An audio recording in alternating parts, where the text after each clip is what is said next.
announcement. Well, good morning, everyone. If you wouldn't mind. Good time fellowshipping. Why don't you go ahead and take a seat and we'll get started. Welcome to Frisco Connect, back in person. We're happy you're here. And we are currently live streaming on YouTube. So I'd like to thank all of you for coming here, and it's good to see you. And I'm glad you all dressed on the bottom part, because we're only used to seeing your head and shoulders on the screen. My name is John Luce, and I'm privileged to be part of the leadership team here for Frisco Connect, along with Foster Williams. And I got a couple of things I want to cover. If you're online listening to us on YouTube, we welcome you. We're glad you joined us, but we'd rather you were here. We know some of you can't be because you're in other parts of the country, and with gas at high prices, some people who are unemployed are having a real crunch in their revenue stream, so we understand that. But it really makes a difference to shake hands, talk to people, look them straight in the eye, and have that interpersonal relationship. And so we're finally glad to bring it back on campus here at Stonebriar. So we're finally returning to in-person, and it's of prime importance. I scripted this because there's so many details, and it's been over 2 years since we've done this. We will be live streaming these future events, which is great because then people who missed a session where we had a particular presenter can go back and look that up. And just a reminder, we meet on the first and third Tuesdays of every month.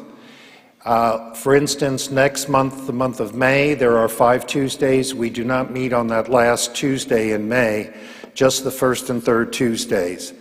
And so there'll be a 3-week gap between the last one, and the second meeting in May, and the first one in June.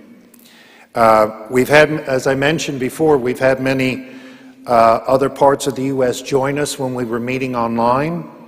And so we will be live streaming these on YouTube, and you can, we're going to broadcast the link on a number of different places. Frisco Connect has a group page on LinkedIn, and we're cleaning up to make sure we have a good Facebook page.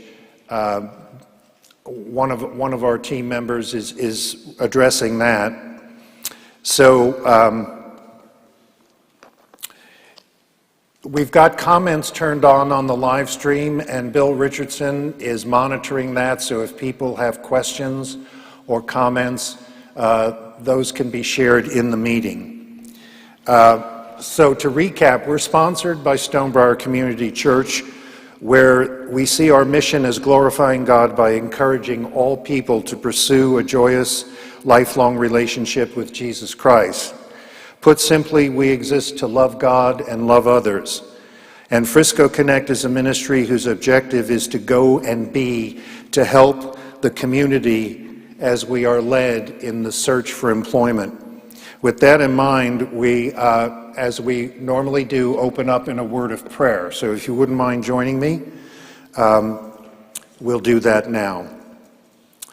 Heavenly Father, You've told us, you've encouraged us by your word in Philippians 4:6 to be anxious for nothing, but in everything by prayer and supplication with thanksgiving, let your requests be made known to you. And so we do that, Lord. We ask you to bless this time as we encourage, as we educate, as we give practical advice. Give us the wisdom to give the right direction that people may take that and use it to land at their next opportunity that you have for them. And we're grateful for all you have given us and grateful for your power and your love. And we pray this in the name of Jesus our Lord. So we're blessed to have a number of people who assist in putting this together. Staff here at Stonebriar and volunteers who set up coffee, and a fantastic AV team who gets things ready for this gathering, especially since we've done a lot of changing to put it online. First of all, I'd like to thank Steve Fisher, our pastor of Care Ministries, who has been enthusiastically supporting us since we started over a decade ago. Karen Hawkins, who's our pastoral leader of community care, who has such a servant's heart and such a wonderful, joyous attitude. We couldn't do without her. Susan Zeeby, who's the ministry coordinator of Ministry Living, and she takes care of a lot of the little details, like getting all the order in to get the room set up and get all the stuff put together for the coffee team and whatnot. Jason Webb, who's the ministry leader of Media Ministries here at Stonebriar, the man's fantastic. He just awes me with his capability. And Jesse Leicht, who's the AV coordinator of Media Ministries here, who has been working for hours to get all the connections made so we could run as smoothly as possible. And also Bill Richardson. Bill was one of the original organizers of Frisco Connect back at the beginning. Bill is a retired first responder for the Dallas Fire Rescue Department. He's also been an entrepreneur running his own business as a cabinet maker and craftsman, and he has come back and said he felt led to reconnect with us and help in any way he can, and he is monitoring our live stream right now. There are so many others, but time is limited, and I'm afraid I'll leave out somebody and then I'll feel guilty for the rest of the week. So we have so many partners that are in the audience and online who partner with us to help the community find their next best opportunity, and we're so grateful for them, who support this ministry with their time and efforts, and to provide free resources and tools and best practices to those seeking employment so they can get their needs met and reach their goals. You know, and like I said, the list goes on. Jeff Morris comes to mind at the top because he also puts in an enormous amount of work in maintaining that website, careerdfw.org, which is such a rich resource for those who are seeking employment. It's like an Encyclopedia Britannica of information on resources for people looking for employment. So there's at least 12 to 15 people, some of them here today. You'll hear from some of them this morning before our presenter comes up, and so I'll leave that to the rest of the program. One thing I do want to encourage everyone online and in person is we do have a Friday morning meeting every Friday at 7 a.m.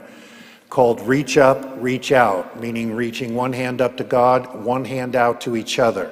So it's a vertical and a horizontal connection. And it was created to encourage those in transition by applying and connecting God's truth with the spiritual challenges associated with job loss and the search for employment.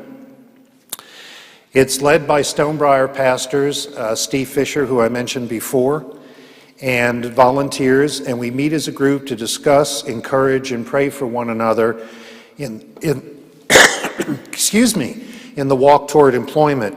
We meet online via Zoom every Friday at 7 a.m. And to get informed about any of the resources connected with Stonebriar, all anyone has to do is go to stonebriar.org on the internet. When the home page comes up, there's a search box at the bottom of the home page. Just put in Frisco Connect or job seekers, the word job seekers, and it will take you to the page about Frisco Connect, Reach Up, Reach Out, and give you all the information with links, times, and dates, and you can find it there. And Jeff Morris also keeps it updated on careerdfw.org. I've been emailing him, and he's got the link for the YouTube live stream. If we decide to live stream on other platforms, which is still being discussed and in the works, we'll update it so that you all have that information and can benefit from the information that's shared at these meetings. So you're also invited to join us on LinkedIn. Frisco Connect, I think I mentioned it a while ago, has a group page on LinkedIn. We've got over 2,700 members in that group. Many of them are alumni from Frisco Connect and are currently employed. Some are in the search again. As you know, these days, longevity in a position is a little doubtful, the way corporate America and our business culture has changed. So it's a good way to connect with people. You have a commonality with them. You've attended Frisco Connect and so have they. So it's a good way to have a common point of contact. And so we invite you to join that group as well. And is there anybody here or online who is attending Frisco Connect for the very first time? Okay, thank you. When you came in to get your name badge at the information desk, you were asked if you wanted to fill out your name and email address so we can send you an invitation to our email group for Frisco Connect, which is on the groups.io platform. If you're online watching us and you'd like to do that, if you can put your email in the comments and just say first time, your name and your email address, or if you'd rather not have that on a Google platform, you can email Bill Richardson, and I believe he'll put his contact information in the comments, and we'll get you signed up for groups.io Frisco Connect group. So we just want to make sure that you are connected to every resource available so that you can get what you need. Hopefully it'll all be useful in your transition to your next opportunity. And my brother Foster Williams is doing his regular rotation around the room, so I can't locate him, aren't you? Yeah, you do that, huh? You,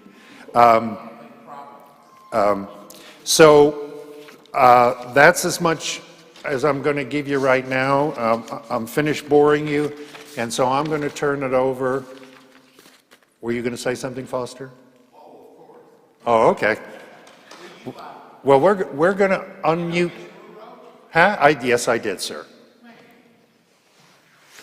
Yes, I did. Please note that on my review. Okay. I'm going to turn it over to Foster Williams. John, would you also mention the prayer? Yes, thank you, Bill. See, we have such wonderful people who keep me on track.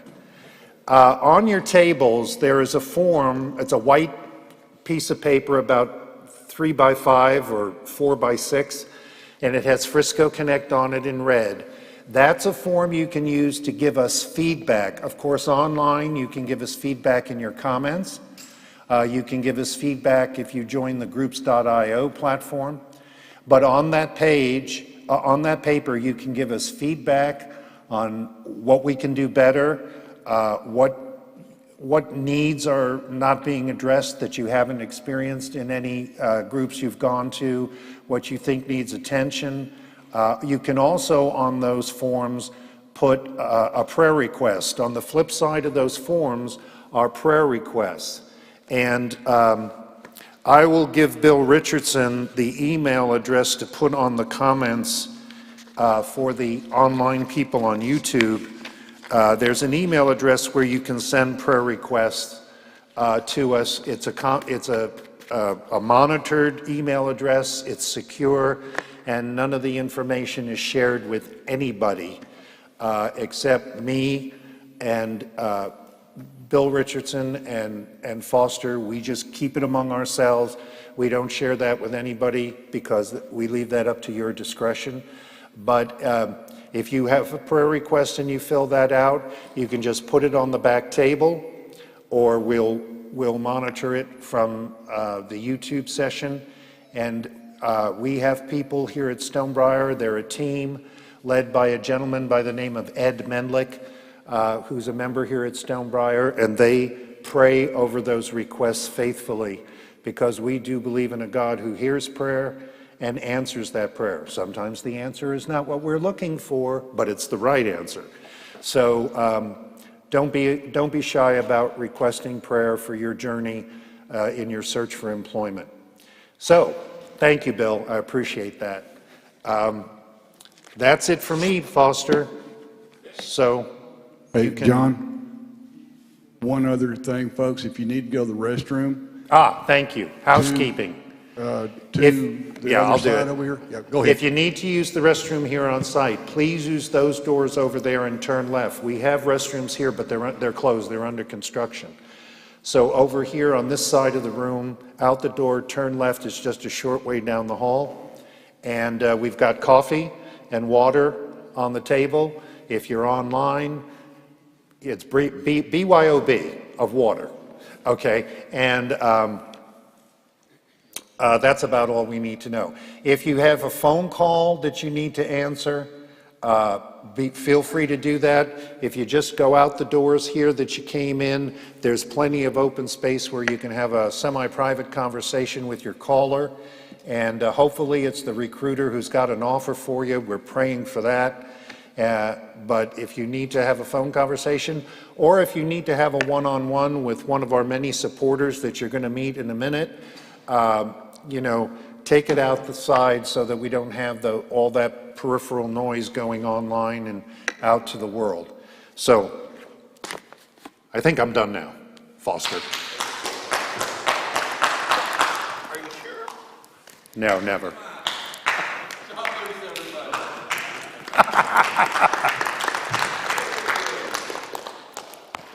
Okay, can you guys hear me? Is this thing working? Yeah, it is, because Jesse is our technical guy now. You know, I usually put that on John, but Jesse is our technical guy. So John's got help now. John's a mastermind, and we got Bill back. Okay, guys, because of our camera setup, I'm going to try to stay here in the middle somewhere. And you guys, if you have any questions or anything, raise your hands. But job seekers, hey, good morning. So, what I want you guys to know about the network. Pete and I are integral parts of the network. You guys are going to meet Pete here in a second. But we want you guys to know that we have a gigantic network in 20 states across the United States in order that we can find out the things that we need to know in order to get a job. Frisco Connect is a component of that. Here in Dallas, one of the more prominent components of this network here in Dallas. And so I'm telling you guys about this network because I want you guys to get involved with this network. Now, it's easy to do because obviously we're live streaming, but we've been doing the Zoom thing. A lot of you guys that are listening right now have been doing the Zoom thing for more time than what we've wanted to have Zoom. Okay, so guys, I want you to meet some people. Oh, John's not talking to me, okay. Where are you? Back up? I should go up here, huh? I'm not used to, that's John's place up there. Okay, I'll try it out. So, I want you guys to meet I'm talking about this network. I want you guys to meet some of the people that make this network integral and the value that it is. All across the country, we have these people. And I want you to meet some of the people that are right here in Frisco with us right now. So let's see who I can pick on. I talked about Pete first. Pete, would you mind coming up and introducing yourself and telling a few things that Pete tells us every week, every other week, every other week here. Remember when John said that we meet first and third Tuesdays? We do, 9 in the morning, Central Standard Time, because I know a lot of people listening to me are not in Texas. Okay, this is Pete Hernandez. If we look alike, it's because we're brothers. And I listen to whatever Pete has to say, and you guys need to do that as well. I'm not so sure about that, but We faced a big challenge over the weekend trying to find pants that fit so we could be here. Oh, you're right. They're missing. That's right. We're missing backgrounds now. I don't know. Next week or 2 weeks, I'll come back with the background. Anyway, good morning, everybody. So good to see people in person. God, this is wonderful. Thank you for all being here. I wanted to tell you a little bit about some of our groups, starting with tomorrow. Remember, tomorrow we have our HR group, 10 o'clock in the morning. We're still via Zoom, but tomorrow we have a special guest, John Wright, Wright with a W. And Mr. Wright is part of something called Simple Leadership Strategies. He's got a unique website, aptly named Simple Leadership Strategies. So you can learn more about Mr. Wright. He's a leadership coach, and he'll be with us tomorrow morning to teach us about the different leadership styles that you should have when you land that job, whether you are leading up or leading down. It's something you really need to learn, or at least polish, before your next opportunity. So hopefully you'll join us tomorrow morning on Zoom. If you want that link, go to careerdfw.org, go to the calendar section, and find the agenda view. I find it much easier. And Wednesday morning at 10 a.m., you'll see our link there for our HR group. Keep in mind, you do not have to be in HR to join us. In fact, half the people that join us are not in HR. They just want to know more what it's like to mingle with HR people, recruiters, legal profession, operations. All those people typically join us. But even if you're in IT or accounting or whatever, come join us. You'll always learn something from the HR discussions. We get off into all kinds of different tangents. It's a very interactive group, so by all means, come and join us. In the meantime, my name is Pete Hernandez. I'm a retired operations VP, and I hang around groups like this trying to help people any way I can. So if I can help you, by all means, reach out to me via LinkedIn and let me know how I can help you or connect you with somebody. I'll be happy to do so. Foster, I think that does us. When you are. Thanks, Pete. Thank you. That's Pete. So, guys, Pete was a leader when he was in corporate America before he retired. I am a longtime recruiter, and I became a leader in talent acquisition. That's what we call it now. We're fancy. We don't call it recruiting anymore. We call it talent acquisition, don't we, Sharon? So, job seekers, here's a tip Pete reminded me of. Guys, when you're working with third-party recruiters, you're about to meet one that's going to represent a third-party recruiting firm. You know if you got a good one if they can tell you about that relationship that they have. Where's Trevor? There's my word. And if they can tell you about that relationship that you're dealing with and at the company that they are presenting you to, that they're talking to you about. So I want to introduce you next to Sharon Luckage, who is a good friend of mine, and she is one of the principals, one of the leaders at the Thomas Edwards Group, which is one of the more exemplary third-party companies that help companies find you guys. That's what we're looking for. And they get involved in the network. And here is Sharon. We have a relationship. That's my word now. We have a relationship. Note to self. And you can get a lot of things done through a relationship that you're able to build. So I want you guys to meet Sharon Luckage. She's going to tell you about Thomas Edwards Group and the relationship that that they have with our network. You're welcome. Good morning, everybody. Wow, it's great to see everybody in person. Thank you for everybody that's come out. The people who make this thing work and also job seekers, welcome. My name is Sharon Luckage. I'm a CPA and a partner with Thomas Edwards Group. We've been around for about 25 years. We are an executive recruiting firm. We specialize in placing people in full-time jobs and in contract jobs. And our main areas of focus are accounting, finance, IT, and HR. So we primarily do business here in the DFW area, but with all the remote work, it's opened things up just a little bit. But our network and our relationships with our companies are primarily here in DFW.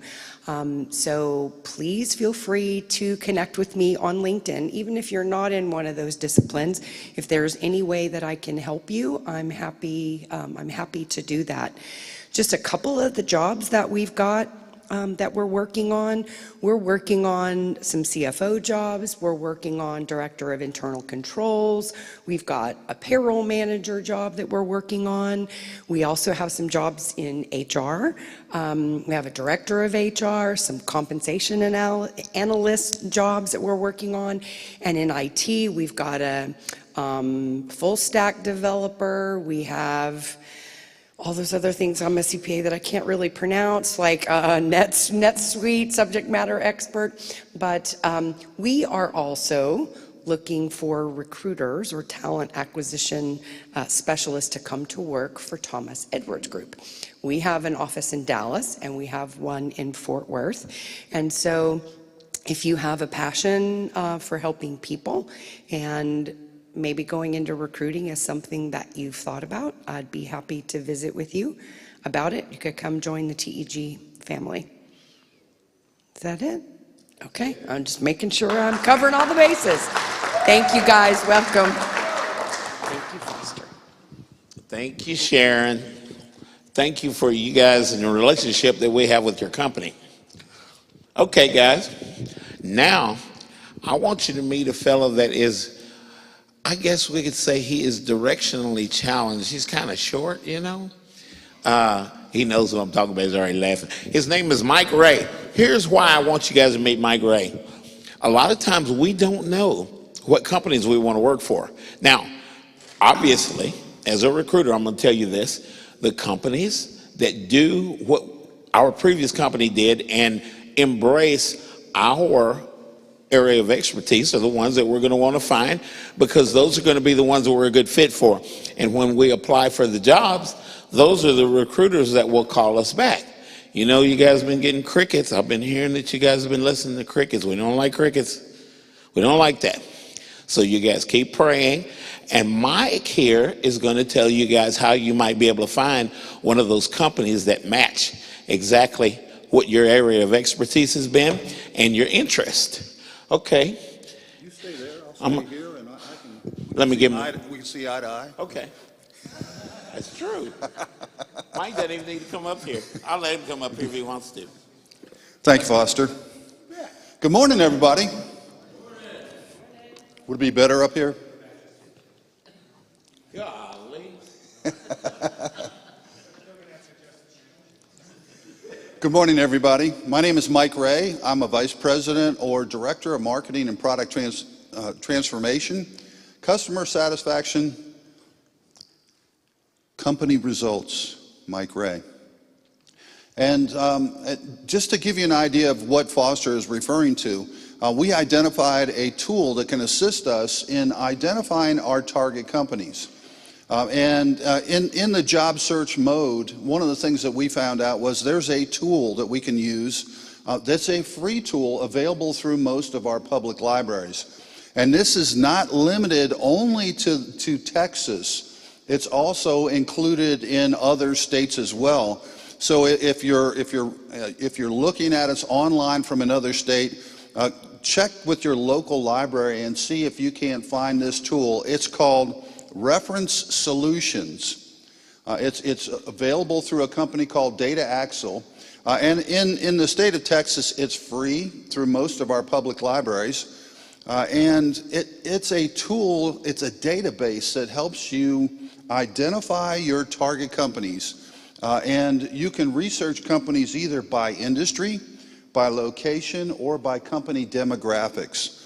So if you don't want to work for a large company anymore and you want to work for a smaller company that could utilize the various skills that you've honed over the years, this is a tool that will assist you in identifying the size and type of company that you'd like to work for. Best of all, it's free through that local library. The other thing you can do is utilize this tool to assist you in researching those companies as well.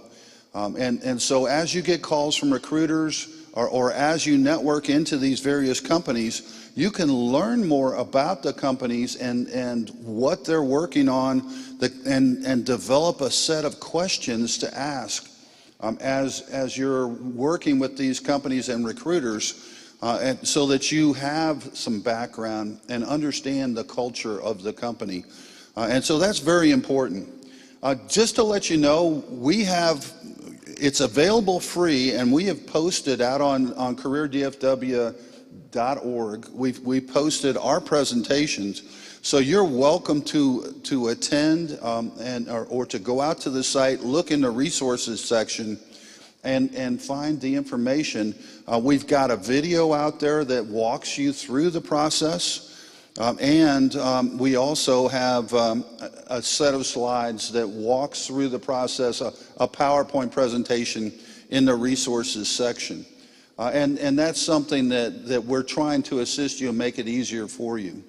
If you would like to attend a live presentation or an online presentation, Monday the 18th in Fort Worth at the North Fort Worth Baptist Church, Clayton Stockdale's group, Monday at 9 o'clock, is going to have a session, and we're going to go through how to utilize this tool to assist you in identifying your target companies and also networking into those companies. All are welcome, and so please feel free to join us. If you can't make it in person, you're more than welcome to attend online. Thank you very much for your time today, and if there's anything I can do to assist, please do not hesitate to ask. See the difference? But we do look alike, don't we? Okay, guys. I know, same hairstyle. Thanks, Mike. Thanks for over the years what you and Kip have done. And, okay, let's see who else I can pick on. Where is Trevor and Mark, my partners in crime?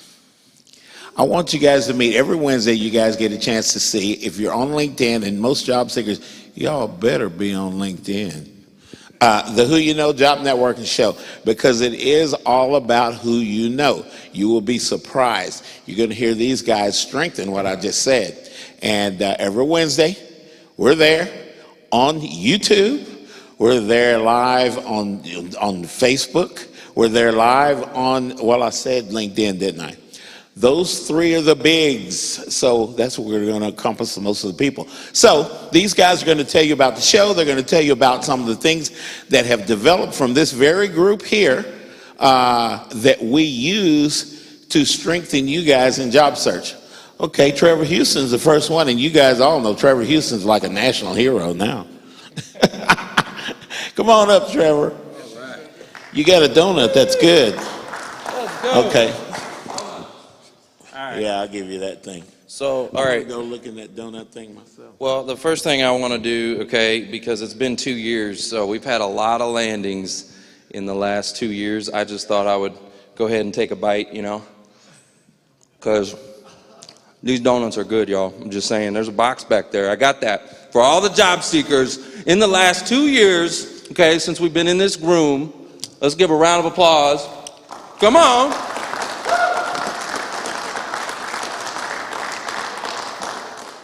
And also, I got to say something real quick. Guys, you see how many resources are here? Okay? We need to get some more butts in these seats, all right? I want to start a pay it forward campaign, all right? Raise your hand if you're seeking employment right now. Go ahead and raise your hand. Okay, beautiful. Your job is simple. I want you to find 3 job seekers, okay? Just 3. Find 3 job seekers and invite them to this group, okay? I'm pretty sure you can find somebody on LinkedIn. It'll be real simple, real easy. But we need to fill this room up again, right? 3 times 3 is? 9. 9 times 3 is? 27. 27 times 3 is? 81. If you do that 12 times, guys, 1.5 million people. Okay, that's impact. So if each one of you go out, find 3 job seekers, and we're going to teach the next to find 3, and everybody's going to bring 3, right? I'm pretty sure we can fill this room up pretty quickly, right? Right? Because this is about impact. That's the only reason I'm here today, right? It's about impact, right? We need to go serve people. That's what this is about, right? So, all right, I got to know, because I see a lot of familiar faces. I'm going to test something out. All right, I'm going to test something out. So, welcome to the Who You Know Job Networking Show, where what you know is important, but Oh, come on now. They haven't had enough sugar yet. I know, they need a donut. You need a donut. Go get you a donut, William. All right, so I'm super excited. We got a lot of really cool stuff going on, guys. We're going to bring the energy back in here. I see some faces here, and I see some deflated faces in here, right? And I don't like that. My job, my mission is put the energy back in the job search. I know it can be a beat down. I know it can be stressful. I know you got anxiety. I know there's a lot of fears, right? But we still got to live. We got to live, and I want to put the energy back in. So we got a lot of cool stuff going on. Tomorrow, I'm inviting all of you out, right? And I hope to see each and every one of you at our backstage pass, okay? So tomorrow we're doing a live studio audience at the Who You Know Job Networking Show. We've got some pretty cool world changers coming out, right? We've got Chris Gronkowski. Former NFL Cowboy, Dallas Cowboy, he's coming out, and it's going to be an amazing show, so we want you guys to come join us, but you got to bring the energy, all right? Got to bring the energy. We also have a lot of other things going on. If you get this flyer that's on your table, there's a QR code on the back. Just scan that. We have our Career Transition Summit. And who was it here? Raise your hand if you said that you met me 3 years ago and you came through the summit. There you are. Yeah, you came through the summit, right? Came to the summit. And what happened? Yeah, you guys showed me some new marketing tools that Yep. I ended up using in my job search, and it ended up being the thing that sealed the deal. It ended up being the thing that sealed the deal. Round of applause. Let's give him a round of applause, right? All right, about 5 years ago, I came in this group and I noticed a trend, okay? The trend was you weren't getting seen. Nobody was getting noticed. You're applying online and it's not going anywhere. Is that trend the same today? Raise your hand if that trend is the same today. If you're applying online and it's not really doing a whole lot. How many of you, somebody else said that they had 5 rounds of interviews and then just got the Dear John letter? Who was that? Raise your hand. Right over there, right? Shame on that company. What's that? We had one yesterday that called in, had 7 interviews, and then got Dear John. Yeah, 7 interviews and then the Dear John letter, right? Shame on that company, number one. Guys, we have to rehumanize the job search. You've got to get the human element involved. And that's what I'm going to teach you in my summit, is how to get that human element involved, how to get face-to-face with the decision makers, and how to close the deal, right? How important was that tool in closing the deal through that interview process? Critical, right? So guys, I want you to come to the summit if you haven't been before. How many of you have been through the summit before? Raise your hand if you've been through it. Okay, I got a few hands. All right, we're going to be bringing it back in person, okay? And so that's part of our mission tomorrow. When you come to our live event, I'm going to show you the future and what we're going to be doing. All right, so I hope to see each and every one of you there. It's at the Lincoln Center in Dallas. Yep, I want you to come out, and we're going to have a good time. It's going to be a party, all right? We're going to love on you. We're going to do a lot of fun stuff and have some fun at the same time. So I'm excited about it, guys. I appreciate your time. I'm going to hand it over to Mark. Here you go. I'm just going to stand down here. I don't want to. Oh, yeah, the camera. Sorry. You're on camera. Oh, man. You're on camera, man. All right. All right. Thank you, Trevor. Mark Elder here, co-host of the Who You Know Job Networking Show. But we also have another piece of it. Sorry, tell them about the headshots. Oh, yes. One thing that we do at Frisco Connect Live is we have provided headshots. So we're bringing that back. We actually have in the bridal room. It's just down the hall on your right. If you need another professional headshot, we are doing those free here today. So come during the break. We'll be here afterwards as well, but for a little bit. But if you can, get in during the break. If you do need a new headshot, we'll get those over to you and we'll get those emailed out to you. So also, aside from the Who You Know side of things, we also have a financial services practice. And so our firm, ClearPath Wealth Strategies, is hiring. We're actually looking right now, we're expanding our team. You'll meet Holly and Hope. They're in the photo room right now. But Trevor and I, Holly and Hope, we're part of that team. We need a registered service assistant. So somebody who has their securities licensing. We are looking to bring somebody on board with our team. And so if you or you know someone who is in the financial services industry, has their 6 and 63, 7 licenses, we will gladly interview them and bring them in. So they will get an interview for us with that team. Now, aside from that, our broker-dealer is Life Securities, New York Life. So a lot of you have heard this, but for those of you that are new, we have a ton of corporate W-2 salaried positions that we are hiring for. So what type of positions? Project management, QA, accounting and finance, lots of customer service positions, service positions at higher levels, call centers, you name it, HR, there's a ton of positions, and actually more than I really have ever seen the company have posted. So they're in the jobs report, so if we, I don't know if Judge is here, but if you get or subscribe to the jobs report, they are in there, but you can also go to newyorklife.com/careers, search through the open positions. If there's something that you find of interest in or qualified for, go ahead and apply right online. You got to put yourself in that black hole, right? So once you get yourself in the black hole, then we can help get you out of that black hole. The corporate vice president for talent acquisition and that team, the talent acquisition team, we've built a relationship with, and they have committed to us that they will review every single candidate that we send through to them. So once you've applied online, send us a copy of your resume that you uploaded for that application. Let us know which position or rec number it was that you've applied for, and we will get you to Kelly and her team, and they will get you eyes on your resume. We'll get you out of that black hole. Oftentimes, it'll result in at least a phone screen or a call. Like, for example, we're going to set one up here because we do have somebody in the room that has applied, so we can get that set up for you. So can't guarantee you the job, but we will get you out of that black hole at New York Life. It's a Fortune 100 company. So that's one side of it.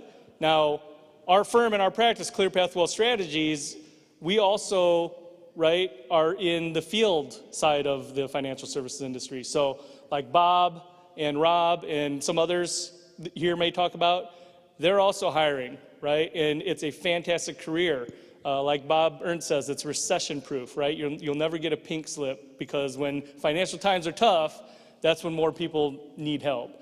And so if you have not explored that as a career opportunity, I would encourage you to at least look, right? It might be for you, it might not be for you, but we will get you an interview if you are interested in exploring that career field. So lots of flexibility, lots of work-life balance control, and it's fantastic. And it's actually the pay is rewarding too. You get compensated for the amount of work that you put in. So, all right, that's it. We hope to see you here this week at the live event. Let us know. Come connect with us if we can help you in other ways. Through the workshop, we're actually also going to be introducing you to our entire network. So over 30,000 connections in our network, and we will make introductions for you. But you have to come through the summit in order to get those introductions in that list, access to that list. So thank you all. Many blessings to you all. Good to see you again. For those of you that are searching, we hope not to see you for very long. But have a blessed day, and love you guys. Thank you, brother. Yeah, good to see you.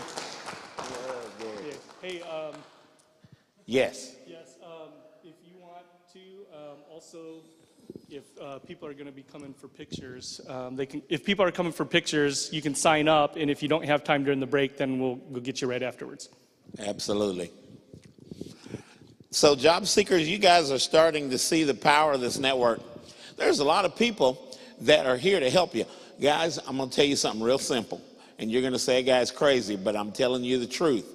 All you got to do is get out and expose yourself to the network. You'll find things that you didn't know existed. You'll find people, some of your best friends you didn't know existed. And everybody knows somebody who you know, right? Okay, now Mark mentioned Bob and Rob. So I see Bob, I see Marino here. I just met Marino this morning. I don't know what he's going to tell you guys. But I want you to meet Bob Ernst, who is an integral part of this network, and he's going to tell you how and a number of things. Marino, we'll talk later, man. We'll talk about it. Thanks, Bob. Yeah, hi, I'm Bob Ernst with Edward Jones. I'm a certified financial planner. Before that, I was a Navy pilot for 28 years and did a career change, and the best career move I ever made. And like Mark mentioned, becoming a financial advisor is a recession-proof industry, and you get to help people. So it's a great job. I love it. So come talk with me. If you're interested, I promise you, you will get a phone interview at a minimum.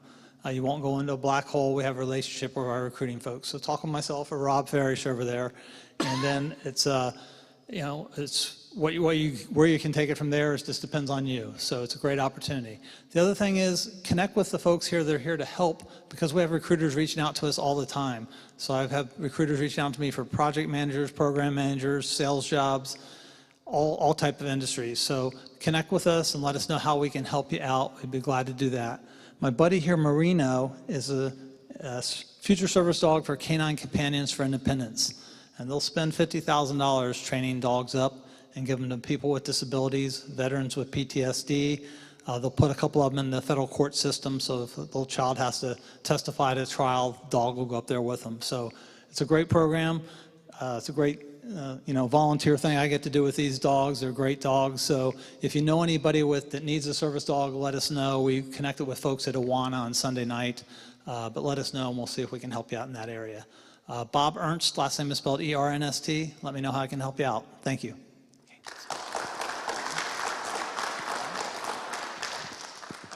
Thank you guys very much. And Rob Ferris, thank you very much, sir. Bob and Rob and Marino, now hopefully we'll get a chance to see Marino every other week. Okay, guys, I cannot tell you guys enough of the value of this network. You guys are learning why. I want to say hello to folks in Tulsa, hello to folks in Atlanta that are listening in, Minnesota. Hey, you guys up in Edina. And I better not forget Rex and crew out in North Carolina. So, North Carolina was in the basketball finals, weren't they? Okay, you guys, congratulations on this season. I know it didn't turn out the way we wanted it to, but congratulations, it was a good season. Okay, so one more person I want you guys to meet, you guys. Let's see if John is trying to tell me something. No? I haven't messed up yet. Yeah. I haven't got fired. Yeah, Foster, I was wondering, since Judge Bugby isn't here, Yes.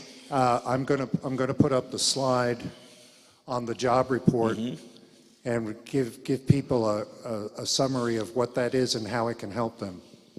Absolutely. John is talking about what we call the job report. Guys, the job report is put out each week to let you know what's going on in and around, actually, the United States now, with companies that are hiring, events that are happening, like he'll let you know where Mike Ray is going to be and when he is explaining the product that he was talking about a while ago from Data Axle.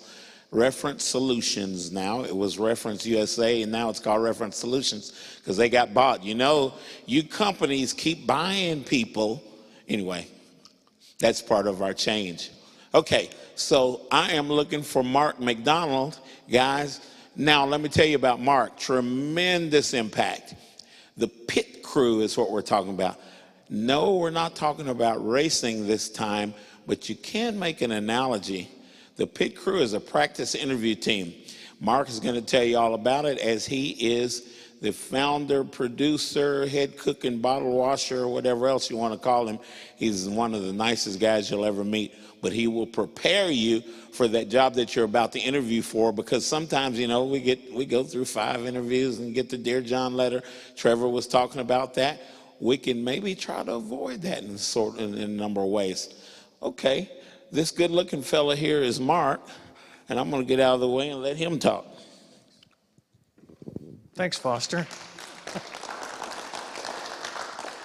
Well, I'm so concerned I'm going to forget to say something here, so I got some notes. But the first thing I want to do is I was looking around, and there's 6 members of the pit crew here. So yeah, let's have a game of basketball. We'll win for sure. But there's Brian, Gary, Rusty, John, Mike, and Kathy, right there, all members of the pit crew. So what does that mean to you? So these are people in job search just like you who have been hiring managers, and they're the group, the pit crew is the group of volunteers who give you your practice interview. And we give a very personalized and customized interview experience. It's based on the job description that you pick out, and of course your resume, and then finally where you are in the interview process. Are you at the beginning, that interview number 1, or are you at the end, that interview number 5 or 6, or the one with the CEO? So we'll adjust the questions we ask you and the environment you encounter during the practice interview based on all those customization factors. And we do them on video now. So we do them on Zoom, and we'll probably continue doing that for another month or so. We're trying to get it set up so that we can also live stream them. But in the meantime, we'll be doing it on video. We have interview sessions on Tuesday evenings.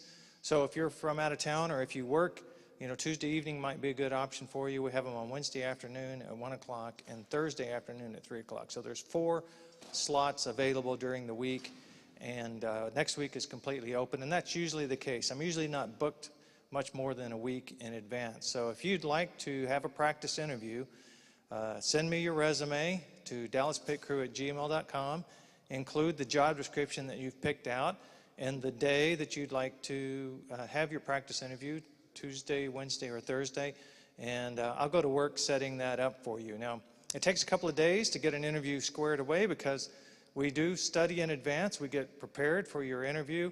A lot of people who have interviewed their first time with the pit crew are surprised at how well prepared we are. So you come prepared, we'll come prepared. The interviews take roughly 40 to 45 minutes, followed by 20 minutes or so of discussion about your interview and how you did. So that's the most valuable thing you get with a practice interview, is you get that immediate feedback. And if you've gone deep into the rounds for an interview, once or twice and haven't been selected, you really need to come and practice. If you're thinking about changing careers, you need to come and practice. That's a little bit more complicated situation. Our tagline is practice early and practice often. So if you're new to the job search, come and practice. Just pick out a job description that looks good to you. It doesn't even have to be one you'd consider. It might be, in another town and you're not relocating. The point is you pick out something that looks good to you and you come and practice convincing a group of hiring managers that you're the right person for the job. And then you get the feedback right afterwards that lets you know what you need to work on. So when a real opportunity comes along, you don't miss that opportunity because you were not prepared. So that's the pit crew. Now, on Wednesday afternoons at 1 o'clock, Wednesday at 1 o'clock, Jeff Morris with the careerdfw.org has a webinar, and it's Interview Wednesdays, and every week we have an interview topic, and when we have a candidate, we also have a practice interview. So you can watch a practice interview online. And if you're interested in doing that, just go to careerdfw.org, look on the calendar, find 1 o'clock on Wednesday afternoon, and there'll be the link to the Interview Wednesday webinar, which will include a practice interview. And this week, Edgar Carubia is practicing for a position with Essilor as a data scientist. So if you'd like to see how this works and also learn some good stuff by watching someone else practice, then 1 o'clock tomorrow afternoon webinar. So go to Career DFW to find that webinar. Also, if you'd like the information that I just talked about for the pit crew, go to dallaspitcrew.com, which redirects to a site, to a page on careerdfw.org, and it's got the schedule and the things I just talked about how you sign up for a practice interview. Let's see, is there anything else I need to say? I didn't hear Mark and Trevor use this phrase, but I really like this phrase, connect with your cash flow.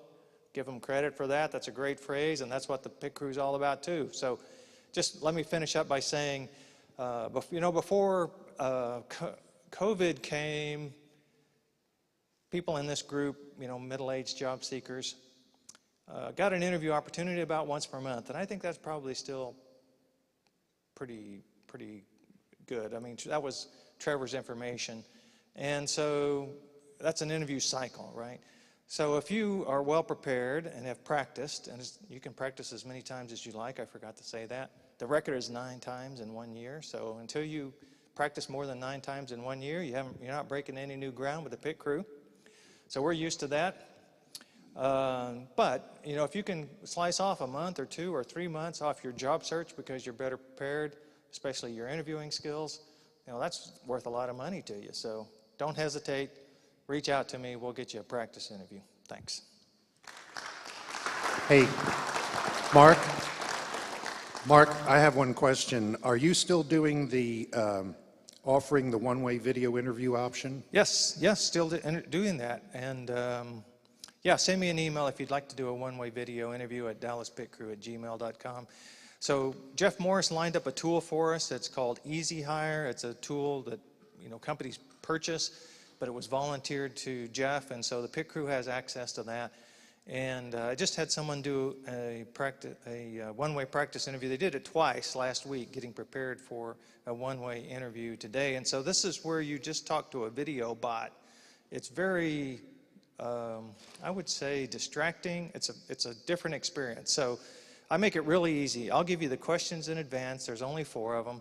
I'll give you a link to the tool. You'll engage the tool, and it'll be recorded.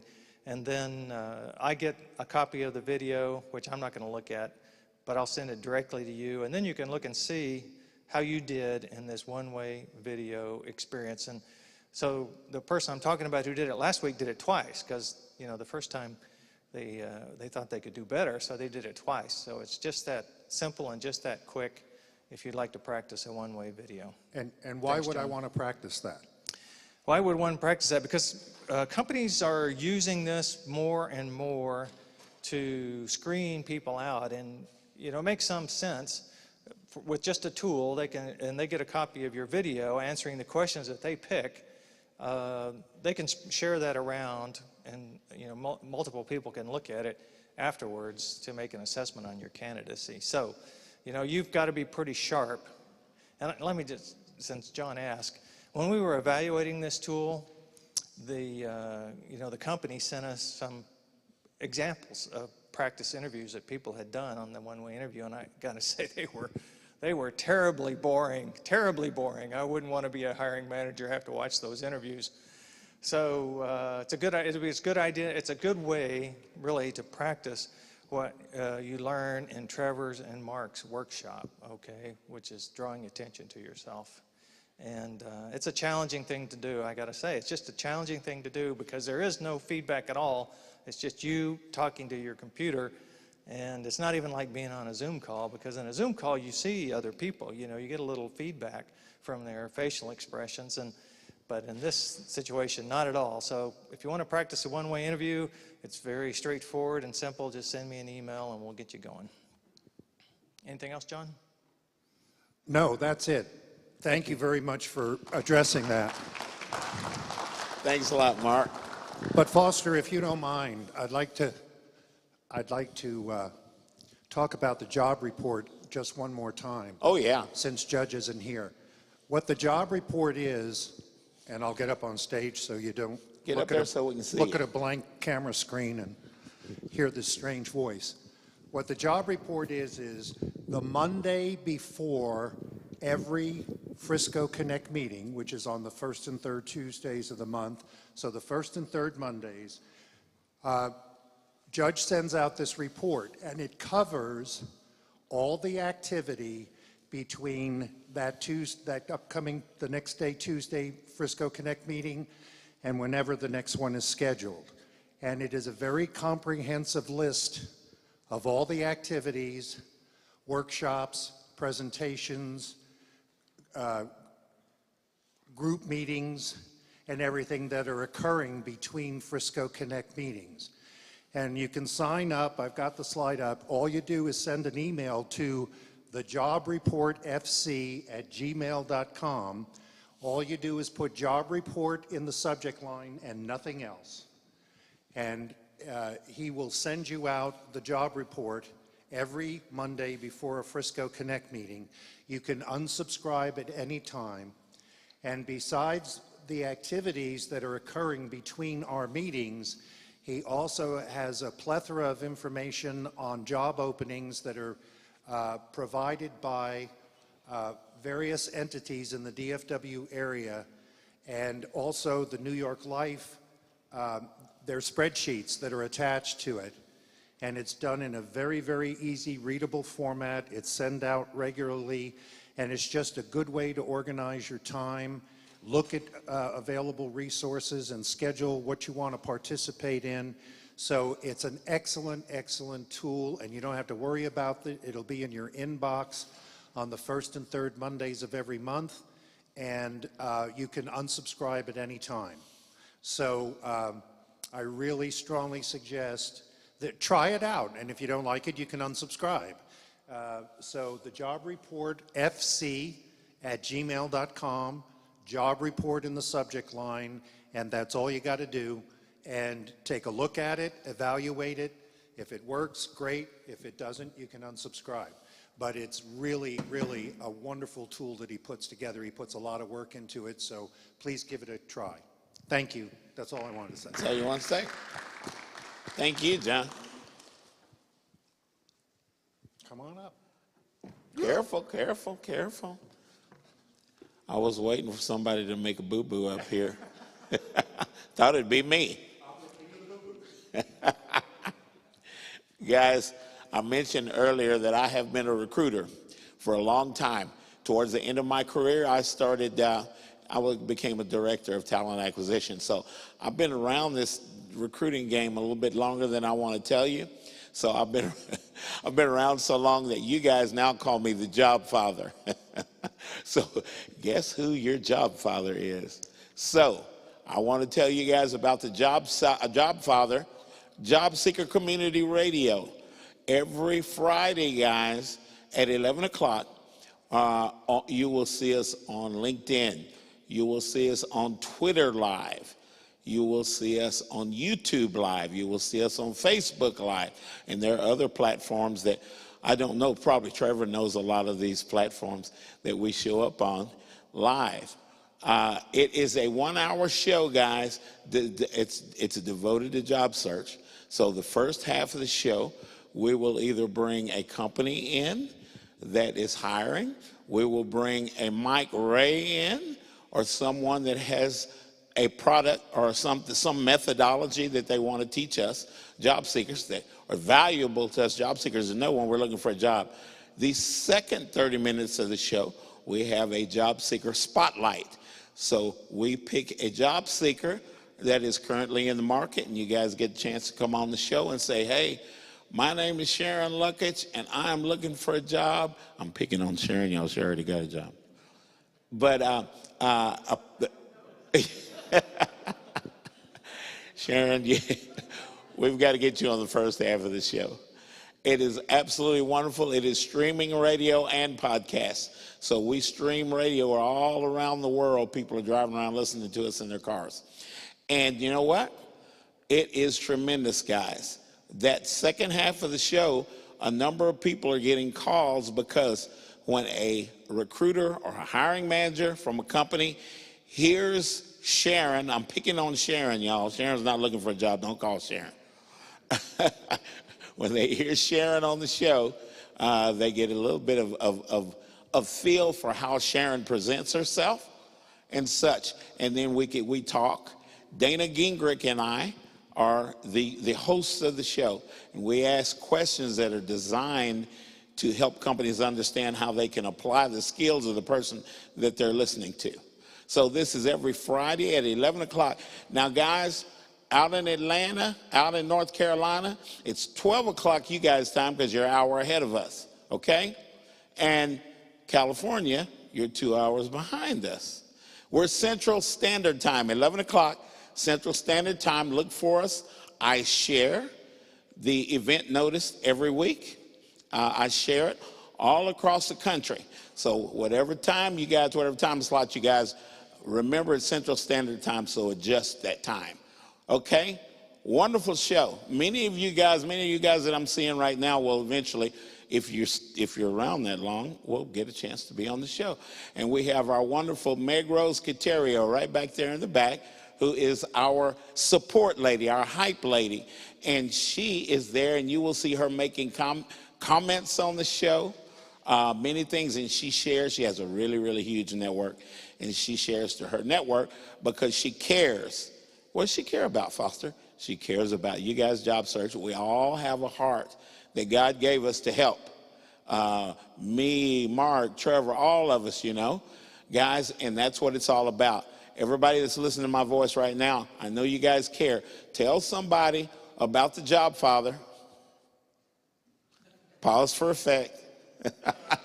I am a net weaver, and I will connect you guys to a number of things, and that radio show is intended to do that. So, guys, I think we should probably take about a 5-minute break. Let's take a little bit of break, and then we will be back, and we will hear from Rick Martinez. I'm going to tell you all about Rick Martinez because I've known him my whole career. There he is right back there. I was looking for that guy. Wonderful guy, guys. He's been a recruiter as long as I have been. And, Rick has a company, he has an IT company. It's called R2 Technologies. But we've been in this game so long, Rick is going to tell you guys some of the things that we assume, 10, maybe even more than that, assumptions that we make that hurt our careers and hurt our path. So we're going to talk about that. It's going to be what do they call it, interactive kind of thing, John? Is that the word you use? Yeah. In other words, let's ask questions, guys. Let's get involved in this thing, and let's pick Rick's brain. We're going to do that in 5 minutes. We'll be back, okay? 1, 2, 3, go get yourself some coffee.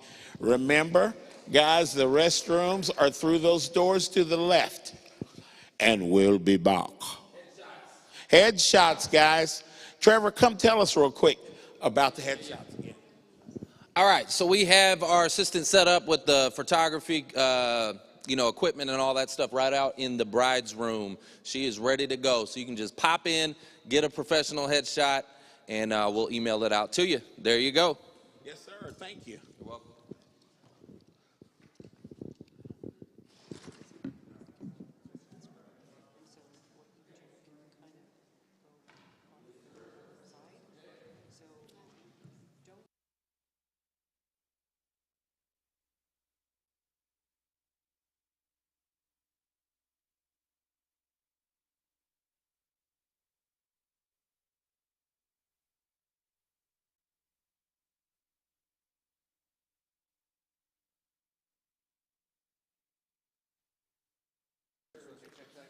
Check.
All right. That was a quick 5 minutes, wasn't it? Yes. Make one more announcement on the headshots. Hey guys, last call for the headshots. If you want a headshot right now is the time. Go ahead and right out that door to the right is the bride's room. Make sure you get one if you need one. Otherwise, we're going to pack it up. Raise your hand if you want one, actually. If you want a headshot, raise your hand. Going once? Going twice? All right, we're going to pack it up. Pack it up. Yeah. All right. Thanks a lot, Trevor. Thanks. Those headshots are tremendous, guys. Now, those headshots are to help you with your social media platforms and such. It's not that kind of headshot. You wouldn't even come back from that kind of headshot. Y'all didn't live in that kind of neighborhood, thank God. Okay, here's what we're going to do now. I am going to bring Rick Martinez up. Now, here's what I want you job seekers to do. Take into consideration what Rick's going to be telling us. Questions will pop up.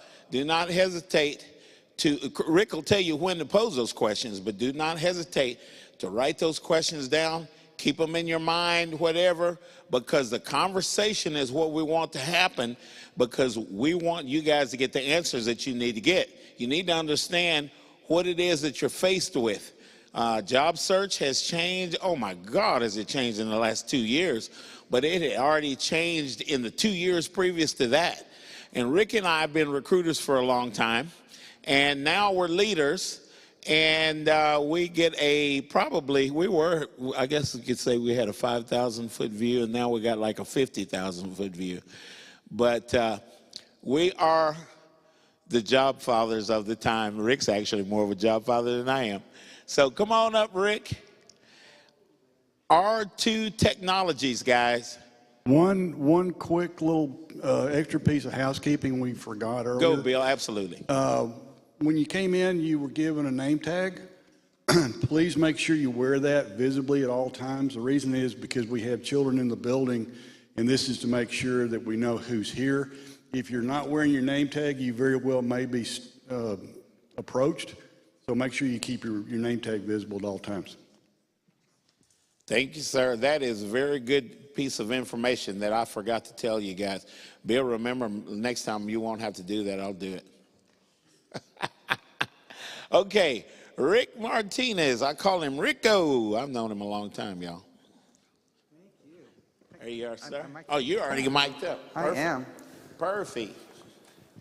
Good morning, everyone. Can you hear me okay? Thank you. Welcome back. I don't know about you all, but I'm happy that we're finally back in person. This is who we are. We interact with folks, and it's great that we have a chance to have some dialogue face to face. So, like Foster mentioned, I'm going to have a presentation. I'm going to walk through some things. Hopefully, I'm going to challenge you a little bit for a different type of job search than maybe you've been thinking about. And please go with me and see how this might fit in with your current approach. But don't bother writing down your questions on cards. I'd rather have the interruption. I'd rather have the question right now for two reasons. Number one, it shows that someone's not asleep. And the second thing is that I'm over 50, and if I got to wait more than 30 seconds to ask my question, I forget it.